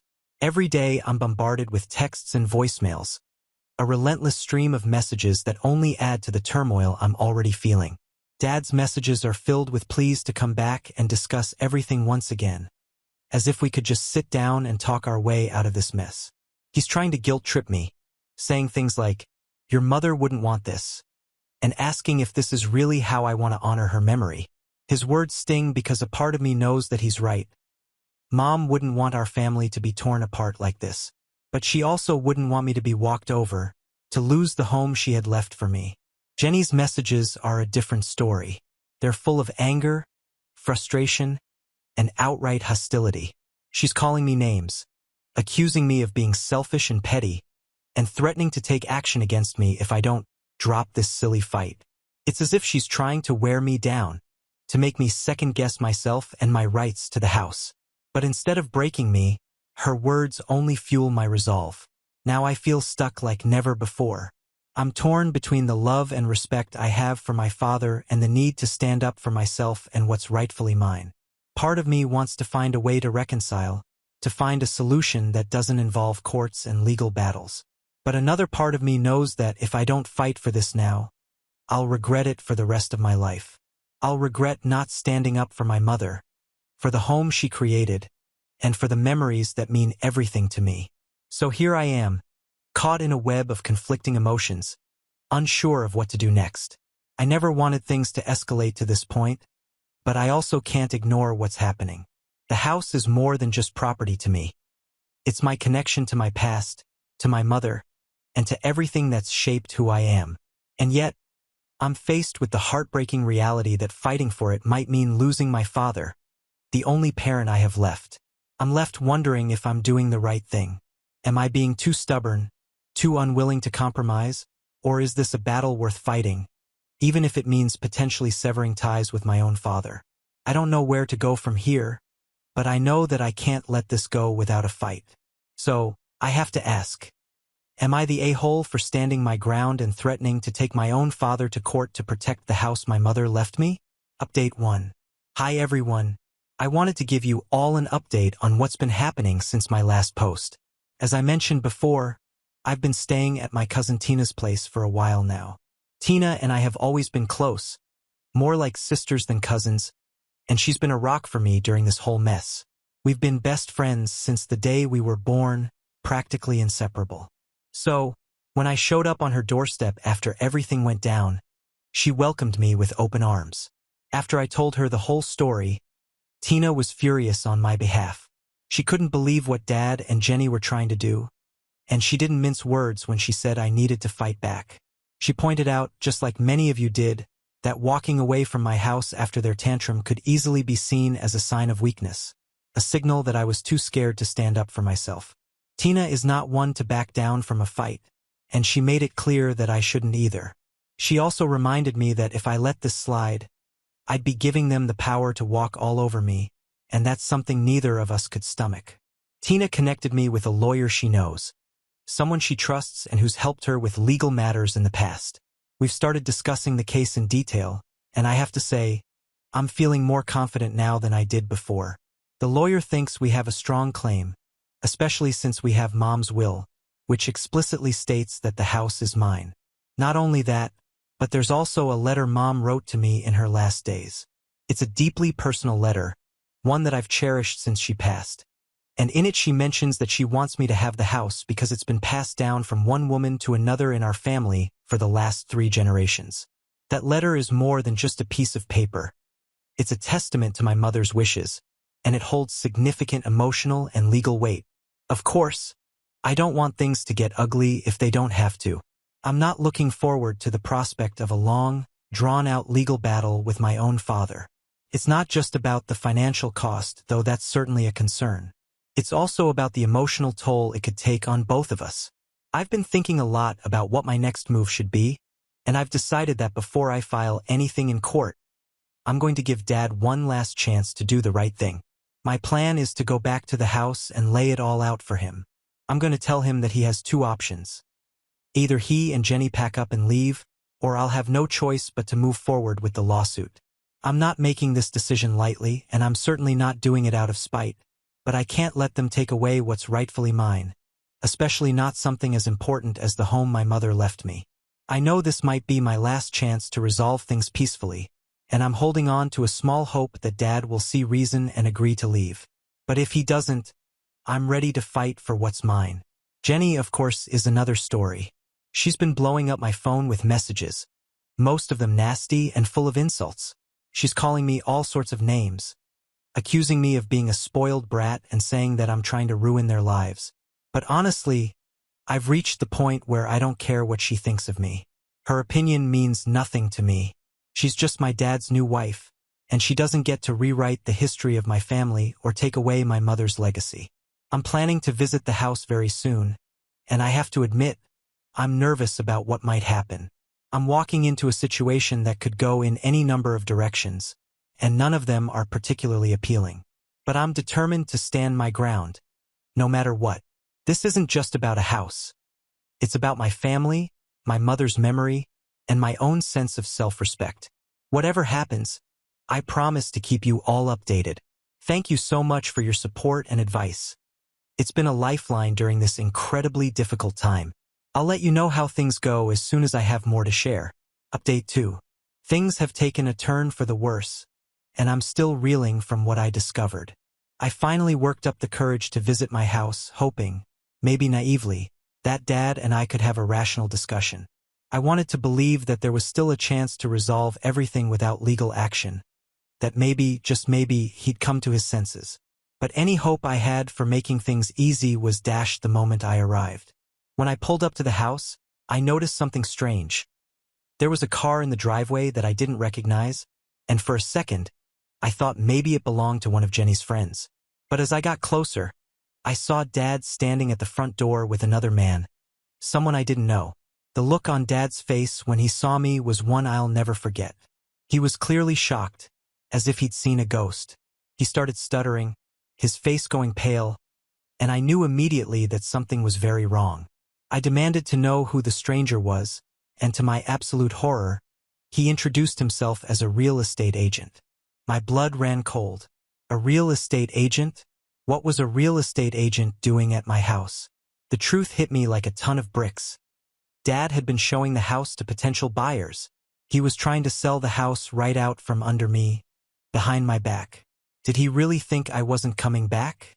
Or worse, did he think I didn't care enough to fight for it?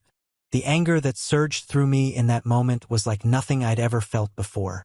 This was the home my mother had entrusted to me, the place where all my memories of her lived, and he was treating it like some disposable asset. I turned to the agent, and in the calmest voice I could muster, I informed him that the house was not for sale. I explained that I was the rightful owner and that any sale would require my approval, which, of course, was never going to happen. The agent, clearly taken aback, muttered something about having been told the house was on the market. He quickly realized he'd been lied to and made a hasty exit, leaving Dad and me standing in tense silence. I wish I could say that was the worst of it, but it wasn't. I stormed inside the house, and what I saw next nearly broke me. Everything had changed. All the personal touches that made the house feel like home. My mom's favorite paintings, my childhood trophies and medals, the photos we'd taken over the years were gone. In their place were gaudy antiques and random pieces of furniture that I'd never seen before. It was as if they had erased every trace of my mother and me from the house, as if they were trying to rewrite the history of the place to suit their own narrative. I felt like I was in a nightmare, one where everything familiar had been stripped away and replaced with something cold and unrecognizable. I couldn't take it anymore. The betrayal was too deep, too personal. I turned to Dad, the man who was supposed to protect me, who was supposed to honor my mother's memory, and told him that I was done playing games. I was going to sue him for fraud and property theft. I told him I had a lawyer, and if they weren't out of the house by the next day, my lawyer would be the one handling this from now on. There was no more room for negotiation, no more chances. I was through being the reasonable one. I cleaned my room and threw out all the things that had been stuffed there in my absence. I keep thinking, how had things gotten to this point? I never imagined that I'd be in a position where I had to threaten my own father with legal action, where I had to fight him to protect what was mine. The house had always been a place of comfort, of warmth, filled with the memories of my mother's laughter, her love, and her hard work. Now it felt like a battleground, a place of betrayal and loss. I couldn't help but think about how different things would be if Mom were still here. She would know what to do, how to navigate this mess with grace and wisdom. She would have been able to talk sense into Dad, to remind him of what truly mattered. But she's gone, and I'm left to fight this battle on my own. It's a lonely, heartbreaking realization, and its weight is almost too much to bear. What makes it even harder is thinking about Jenny's kids. They're innocent in all of this, caught in the crossfire of their mother's and stepfather's scheming. I don't hate them. I hate what their mother and my dad are doing. But those kids don't deserve to be uprooted, to lose what they've started to think of as their home. The whole situation is a mess, and I hate that they have to suffer because of the choices the adults in their lives are making. As I write this, I'm filled with a deep sense of disappointment. Disappointment in my father, in the choices he's made, and in the fact that it's come to this. I never wanted to be in this position, to be pitted against him in such a painful way. But I have to stand up for myself, for my mother's legacy, and for the home that means so much to me. I just wish it didn't have to be this way. I'm preparing for what comes next, knowing it's going to be a long and difficult road. I can only hope that somehow, some way, we can find a way through this without completely destroying what's left of our family. But if it comes to it, I'm ready to do what I have to do. I'll keep you all updated as things progress. Thank you for your continued support. It means more to me than I can say. Update 3. Hi everyone. I wanted to let you all know that after everything, Dad and Jenny finally left the house. My warning must have hit home because they packed up and moved out the very next day after I arrived. It was a relief, but also a bittersweet moment, knowing that this whole situation had come to this. Before they left, I took a moment to talk to Emma and Andy, Jenny's kids. I felt terrible that they had been dragged into this mess and wanted to make sure they knew it wasn't their fault. They're good kids, and they didn't deserve to be caught in the crossfire of their mother's and my dad's decisions.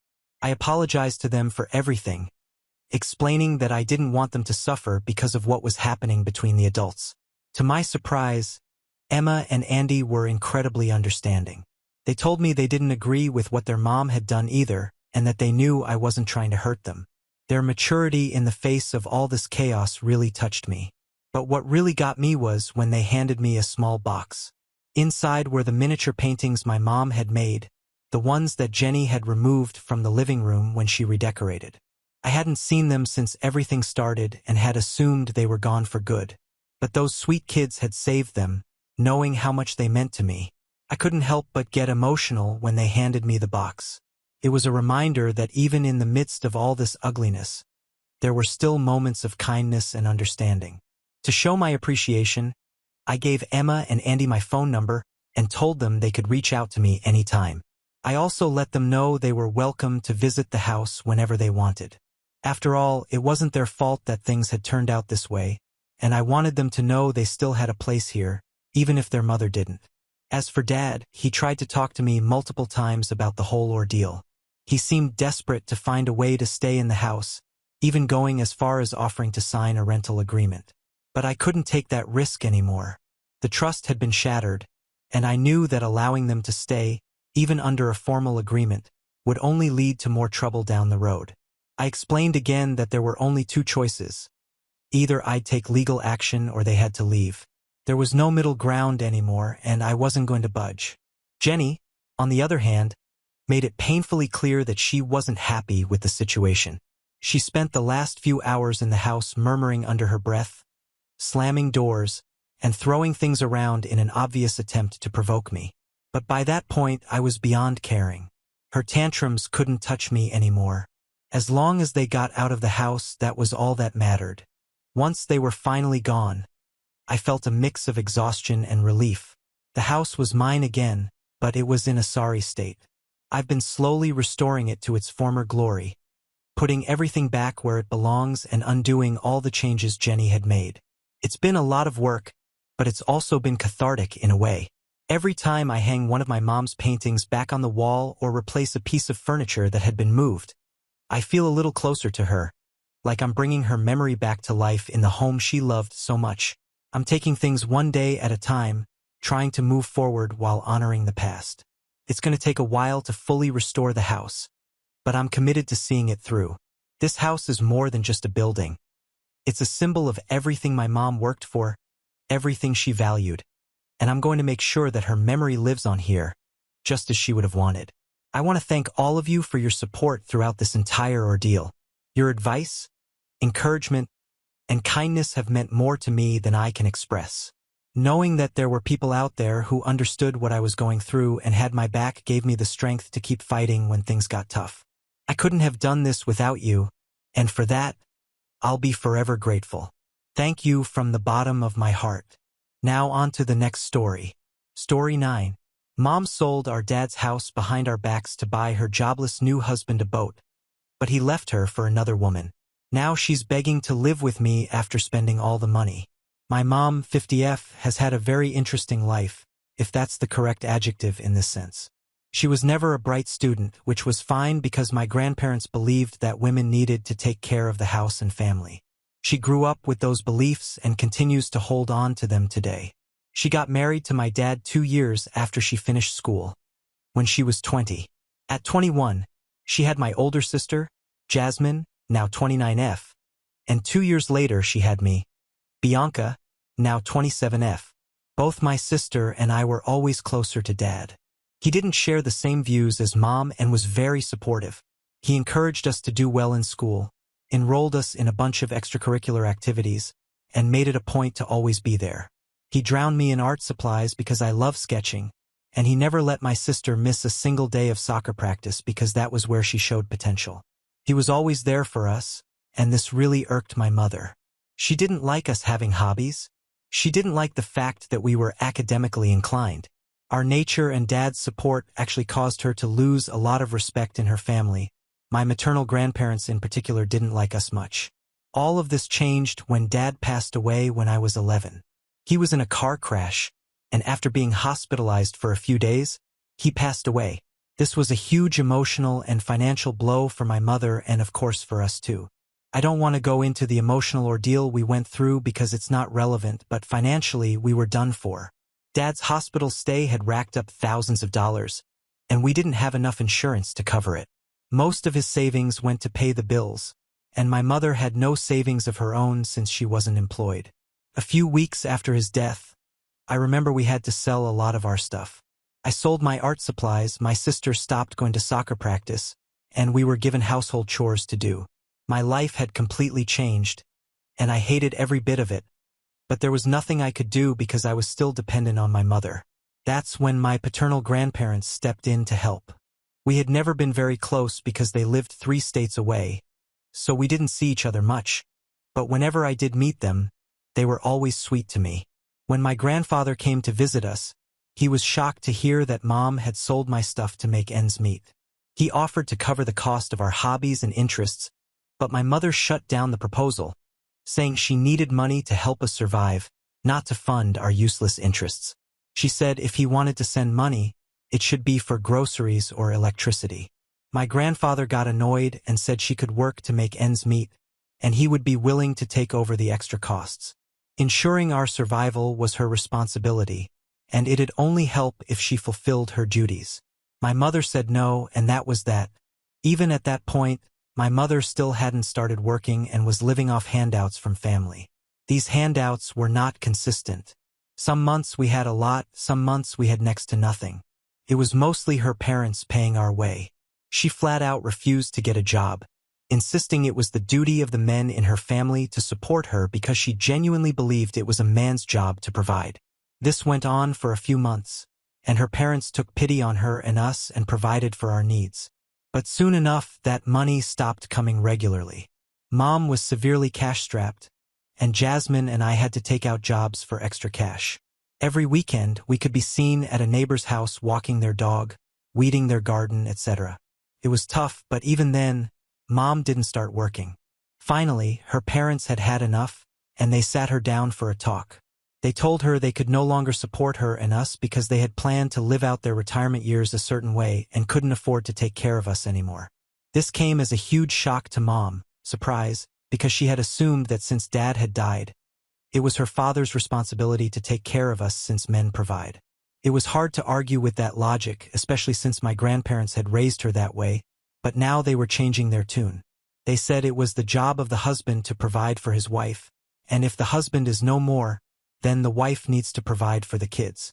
They were essentially cutting her off because it had been made clear to both my mom and her sister that all their property would go to their brother.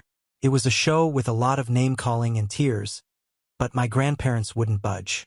My mother asked her sister, Auntie Janice, for help. Now, Auntie Janice was a great woman and had a soft spot for us.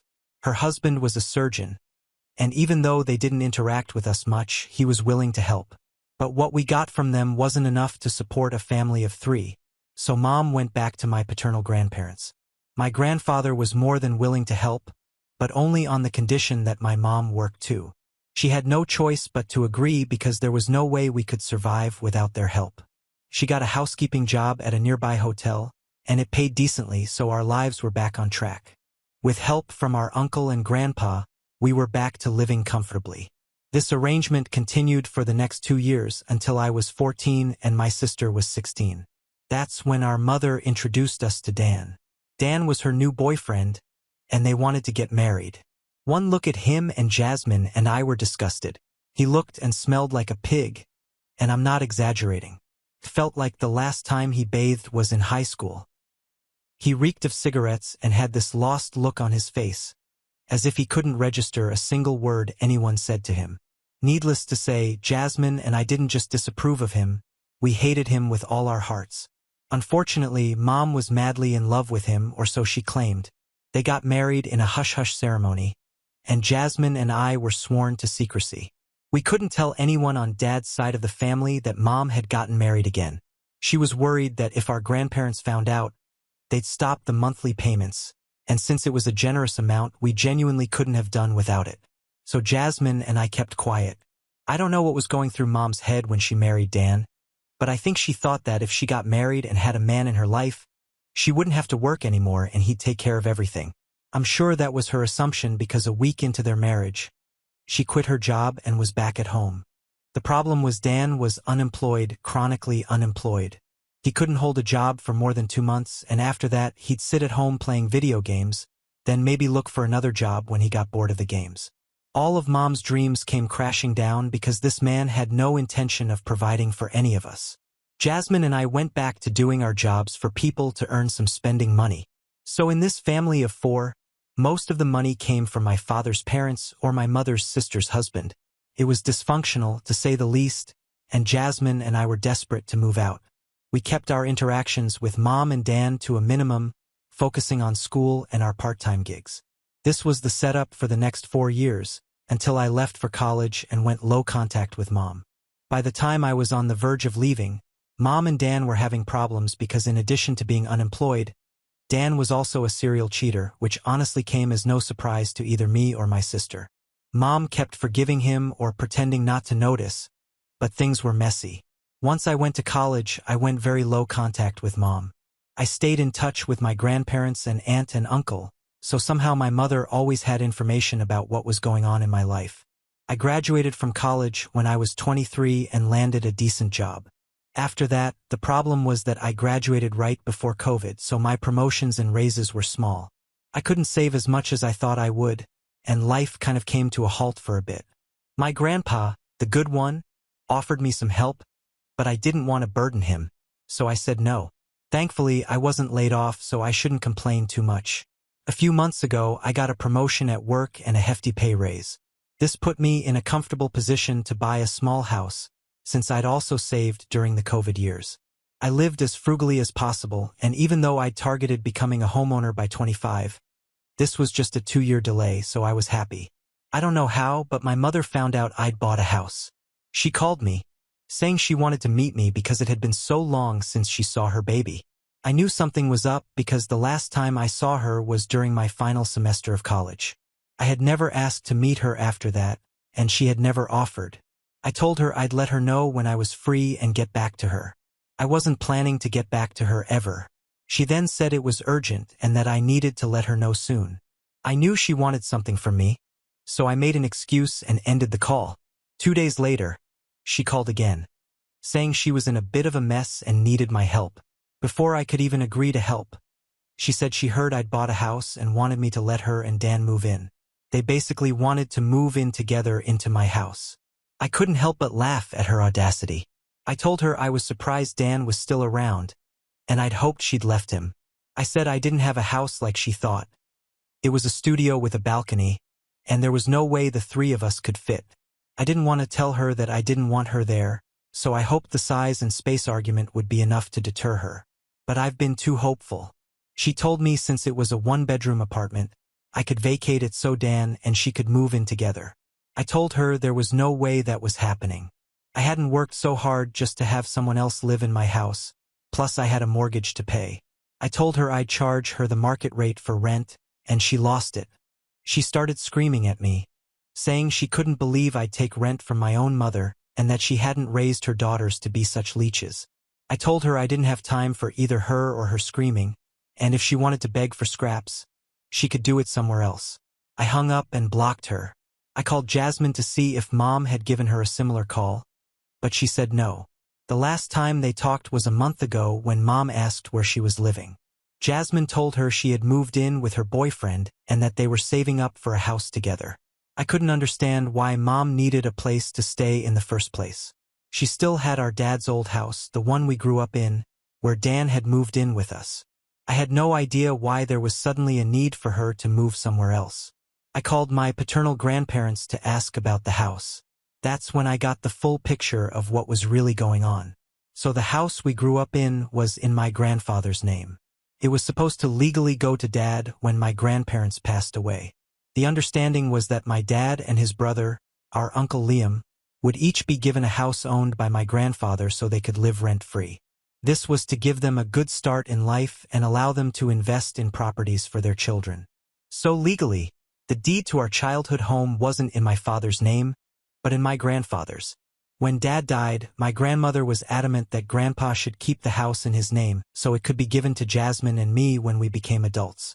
However, considering Mom was unemployed, Grandpa didn't want to create more trouble for her. I think he also felt bad for her, which is why when she asked him to, he transferred ownership of the house to my mother.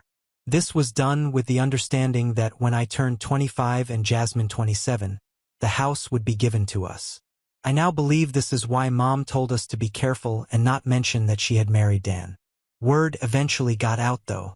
According to Grandpa, they found out she had remarried and were upset that she'd kept it from them. That's when they wanted to change the ownership of the house as soon as possible. They insisted that since Jasmine was an adult and I was almost one, they wanted to get the paperwork done to make sure Dan and Mom couldn't do anything with the house. But very conveniently, a few weeks after they made their intentions clear, Mom told them Dan had left her for another woman. She was sobbing uncontrollably, which naturally made my grandparents not want to pursue the ownership issue anymore. Gradually they forgot about it, and it took a back seat. That was the last time they talked to her about the house, and their contact with her had been sporadic since. I told Grandpa that Mom had called me, saying she wanted to move into my house with Dan. If that was the case, what had happened to Dad's house? He said he'd try to find out because he had no idea she'd gotten back with Dan or that she was planning to move.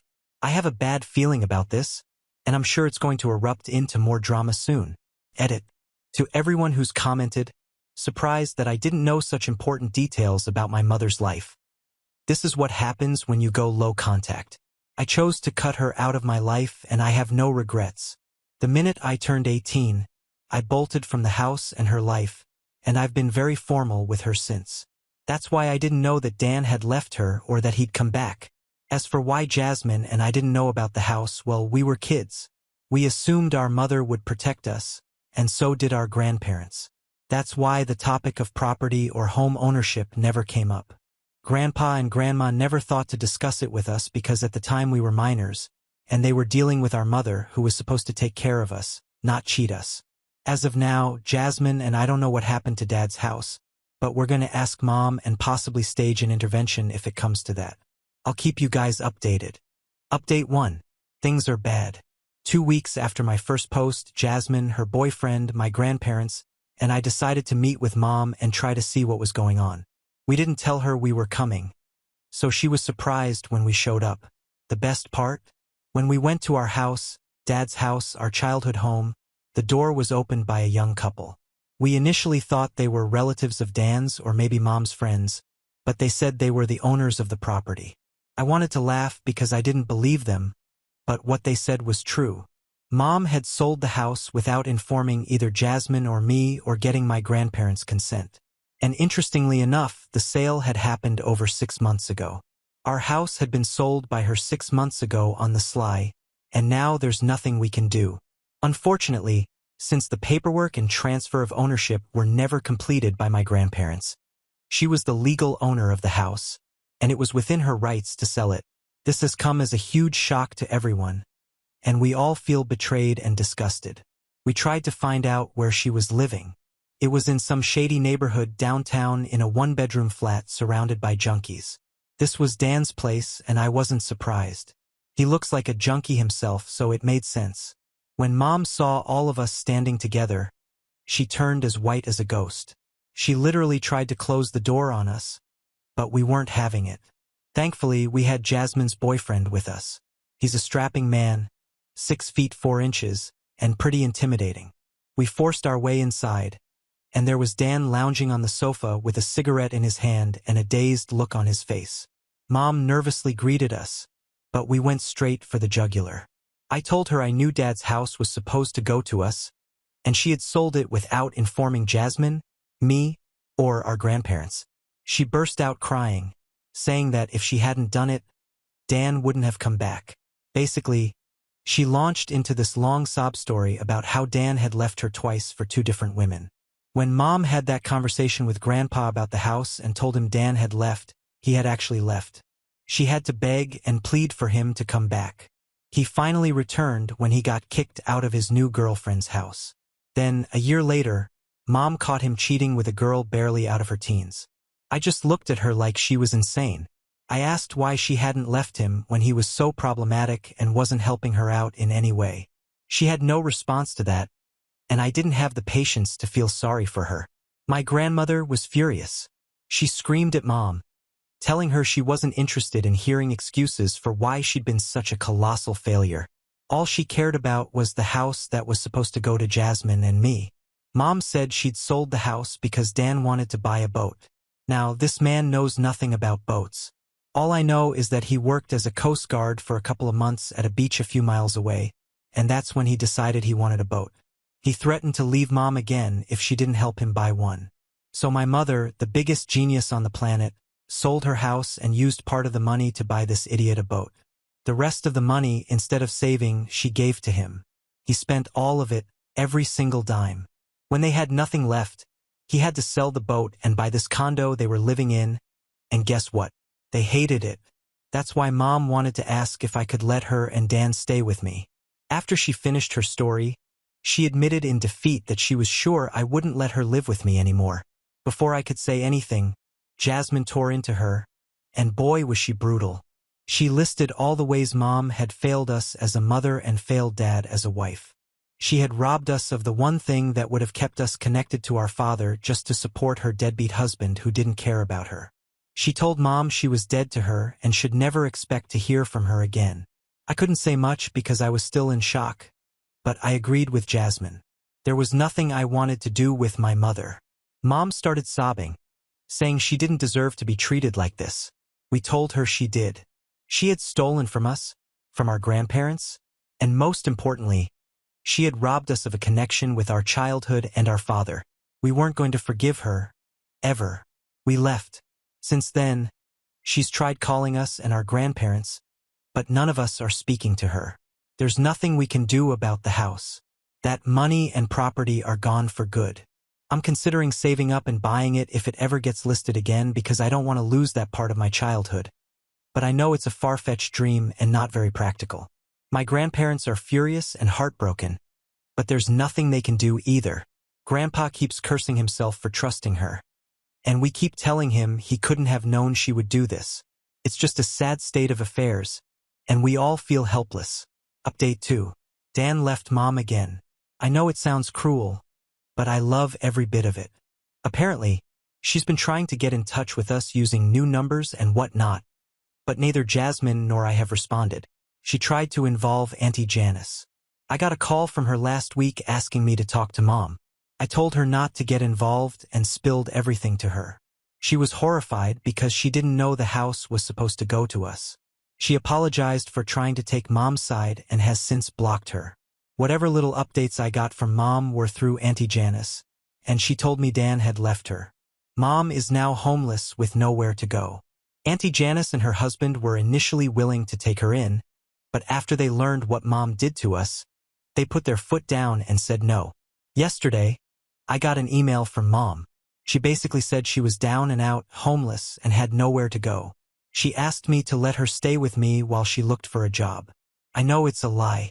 She's not going to look for a job, and if I take her in, she'll never leave. I haven't responded yet because I don't want her here, but I also feel bad about letting her live on the streets. She genuinely has no one who would be willing to help her. I know she brought this on herself and she's the only one to blame, but I can't help feeling sorry for her. I hope I don't cave because I know if I do, she'll ruin my life. Update 3. I told Jasmine about Mom's email, and she said she got something similar. She hadn't responded either, but said that deep down she was tempted to help her. Jasmine told me she'd support my decision but advised me to think it through carefully because we both know what Mom is like. And if I let her in, she'll control and destroy whatever peace I have. After a long talk, Jasmine knocked some sense into me. Thankfully, I ended up responding to Mom. I wrote her a long email telling her I wouldn't help her, neither now nor ever. I let everything out. The betrayal, the anger, the resentment, and the disgust. I marked her email as spam, so I don't know if she's responded. I did send her contacts for some women's shelters that could help her, but that's as far as I'll go. She has been emotionally negligent, financially malicious our whole lives, and she doesn't deserve our help anymore. I don't know what she's going to do, and I've asked Auntie Janice to keep me out of it. I don't need updates on her life.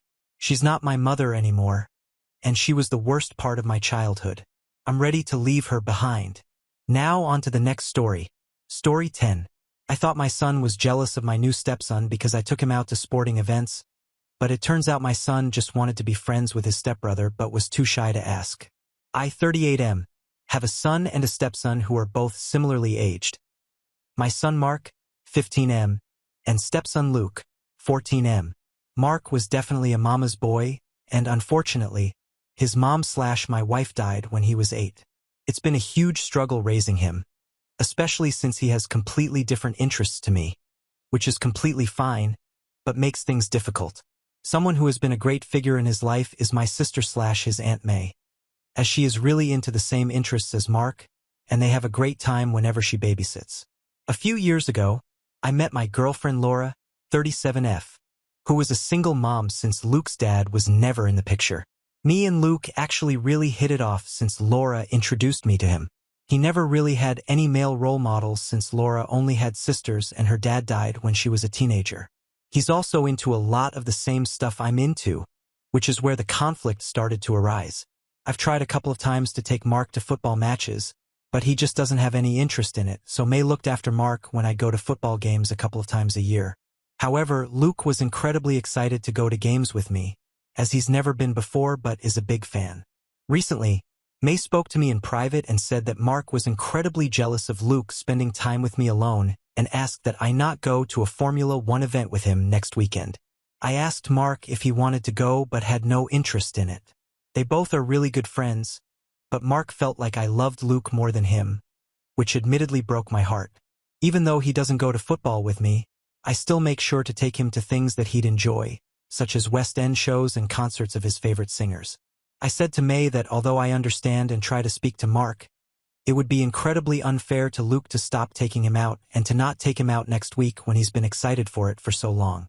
May said that I needed to put my own son first and that I was damaging my relationship with him. Those words have kind of cut deep, and I was wondering if I was the a-hole AITA. Now for some comments. Comment 1.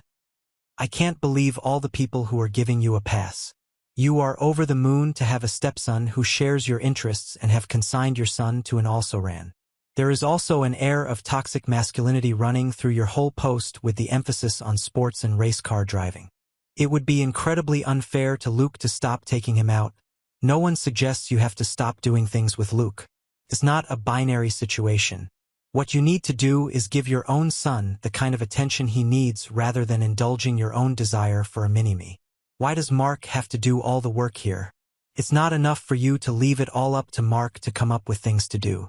It's your job as his father to actively pursue activities he would like.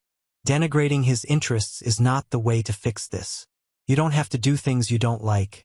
What you are supposed to be doing is working on developing some common interest. Mark is 15 and you seem to have just written him off because you now have the son you always wanted. Dude, that is absolutely a behavior, and you need to set a corrective course. Comment 2. Oh my God. Find things your son likes and go do them. Read about them. Find out how to enjoy them. The point is to spend time with your son doing things he enjoys, not demanding that he enjoy your activities in order to get time and attention from you. Comment 3. Your son's mother died, and now you're emotionally abandoning him because you have discovered a mini-me in your stepson. I feel sorry for both those boys having you as a role model. This is a truly sad post. Comment 4. I think you need to listen to your sister and start putting your son first. In your own words, you don't match his energy for his interests. Instead of the Formula 1 event with Luke, I suggest spending some one-on-one time with Mark. Go out for dinner or a weekend vacation. If you don't start putting your son first, you're going to have a strained relationship once he hits adulthood. Edit. You were the a-hole, UDA, but you have the opportunity to redeem yourself now that you know how your son feels. Update. First of all, I want to thank everyone who gave comments. I felt some of the comments and messages I received were judgmental and hurtful, but accepted that most people seemed to think I was the a-hole in the situation. So rather than defend myself, my priority was to make things right with my son, Mark. I spoke to him and opened up by telling him how much I loved him and how I wouldn't change anything about him and that he inherited all of the qualities I loved so much about his mother. He seemed pretty confused when I said that and said he really appreciated it but asked where it was coming from. I told him that I heard that he was getting jealous about the time I was spending with Luke one-on-one and that I'd hate for him to think or feel that I was abandoning him by spending time with Luke. He then had a bit of an embarrassed look on his face and reassured me that he didn't feel abandoned or jealous of Luke. I then mentioned how May said otherwise, and he then visibly cringed. He then told me that he was jealous but of me rather than Luke, that he thought Luke was incredibly nice to him when they first met and was really excited to have a friend like him since most of his friends through his school and clubs are girls. He'd like to spend more time hanging out just the two of them, but he's much more interested in hanging out with him, Luke, rather than me, the father. I instantly felt relief about the situation and asked if he spoke to Luke about hanging out more. And he said that he hasn't as he didn't know what to ask to do or how to come across as weird. I asked what they both had in common, and he said they liked similar video games, music, and film/TV. So I offered to buy them both tickets to any upcoming film they'd both want to see, and that if there are any upcoming concerts or gigs that they'd want to go to, that I'd buy them tickets if that's something they'd like. Mark was really happy at that suggestion, as well as Luke and Laura, especially Laura because Luke doesn't really have many friends and she was really worried about how he would get on if there was any blending of families. So turns out they were both wanting to be better friends with each other, but neither one wanted to express it out of fear of rejection from the other. Now for some comments. Comment 1. Well, sounds like a happy update to me. I have to admit that when I saw the comments and messages in the original, I was really scared I messed up big time, but I'm over the moon that everything worked out. Comment 2. I get that, but also, do you know what? It was good that you did go to Mark and just check in, and there's nothing wrong with just checking in and making sure he's okay. So once he realized what you were checking in about, like, okay, well, I might as well say the real reason. Know what I mean?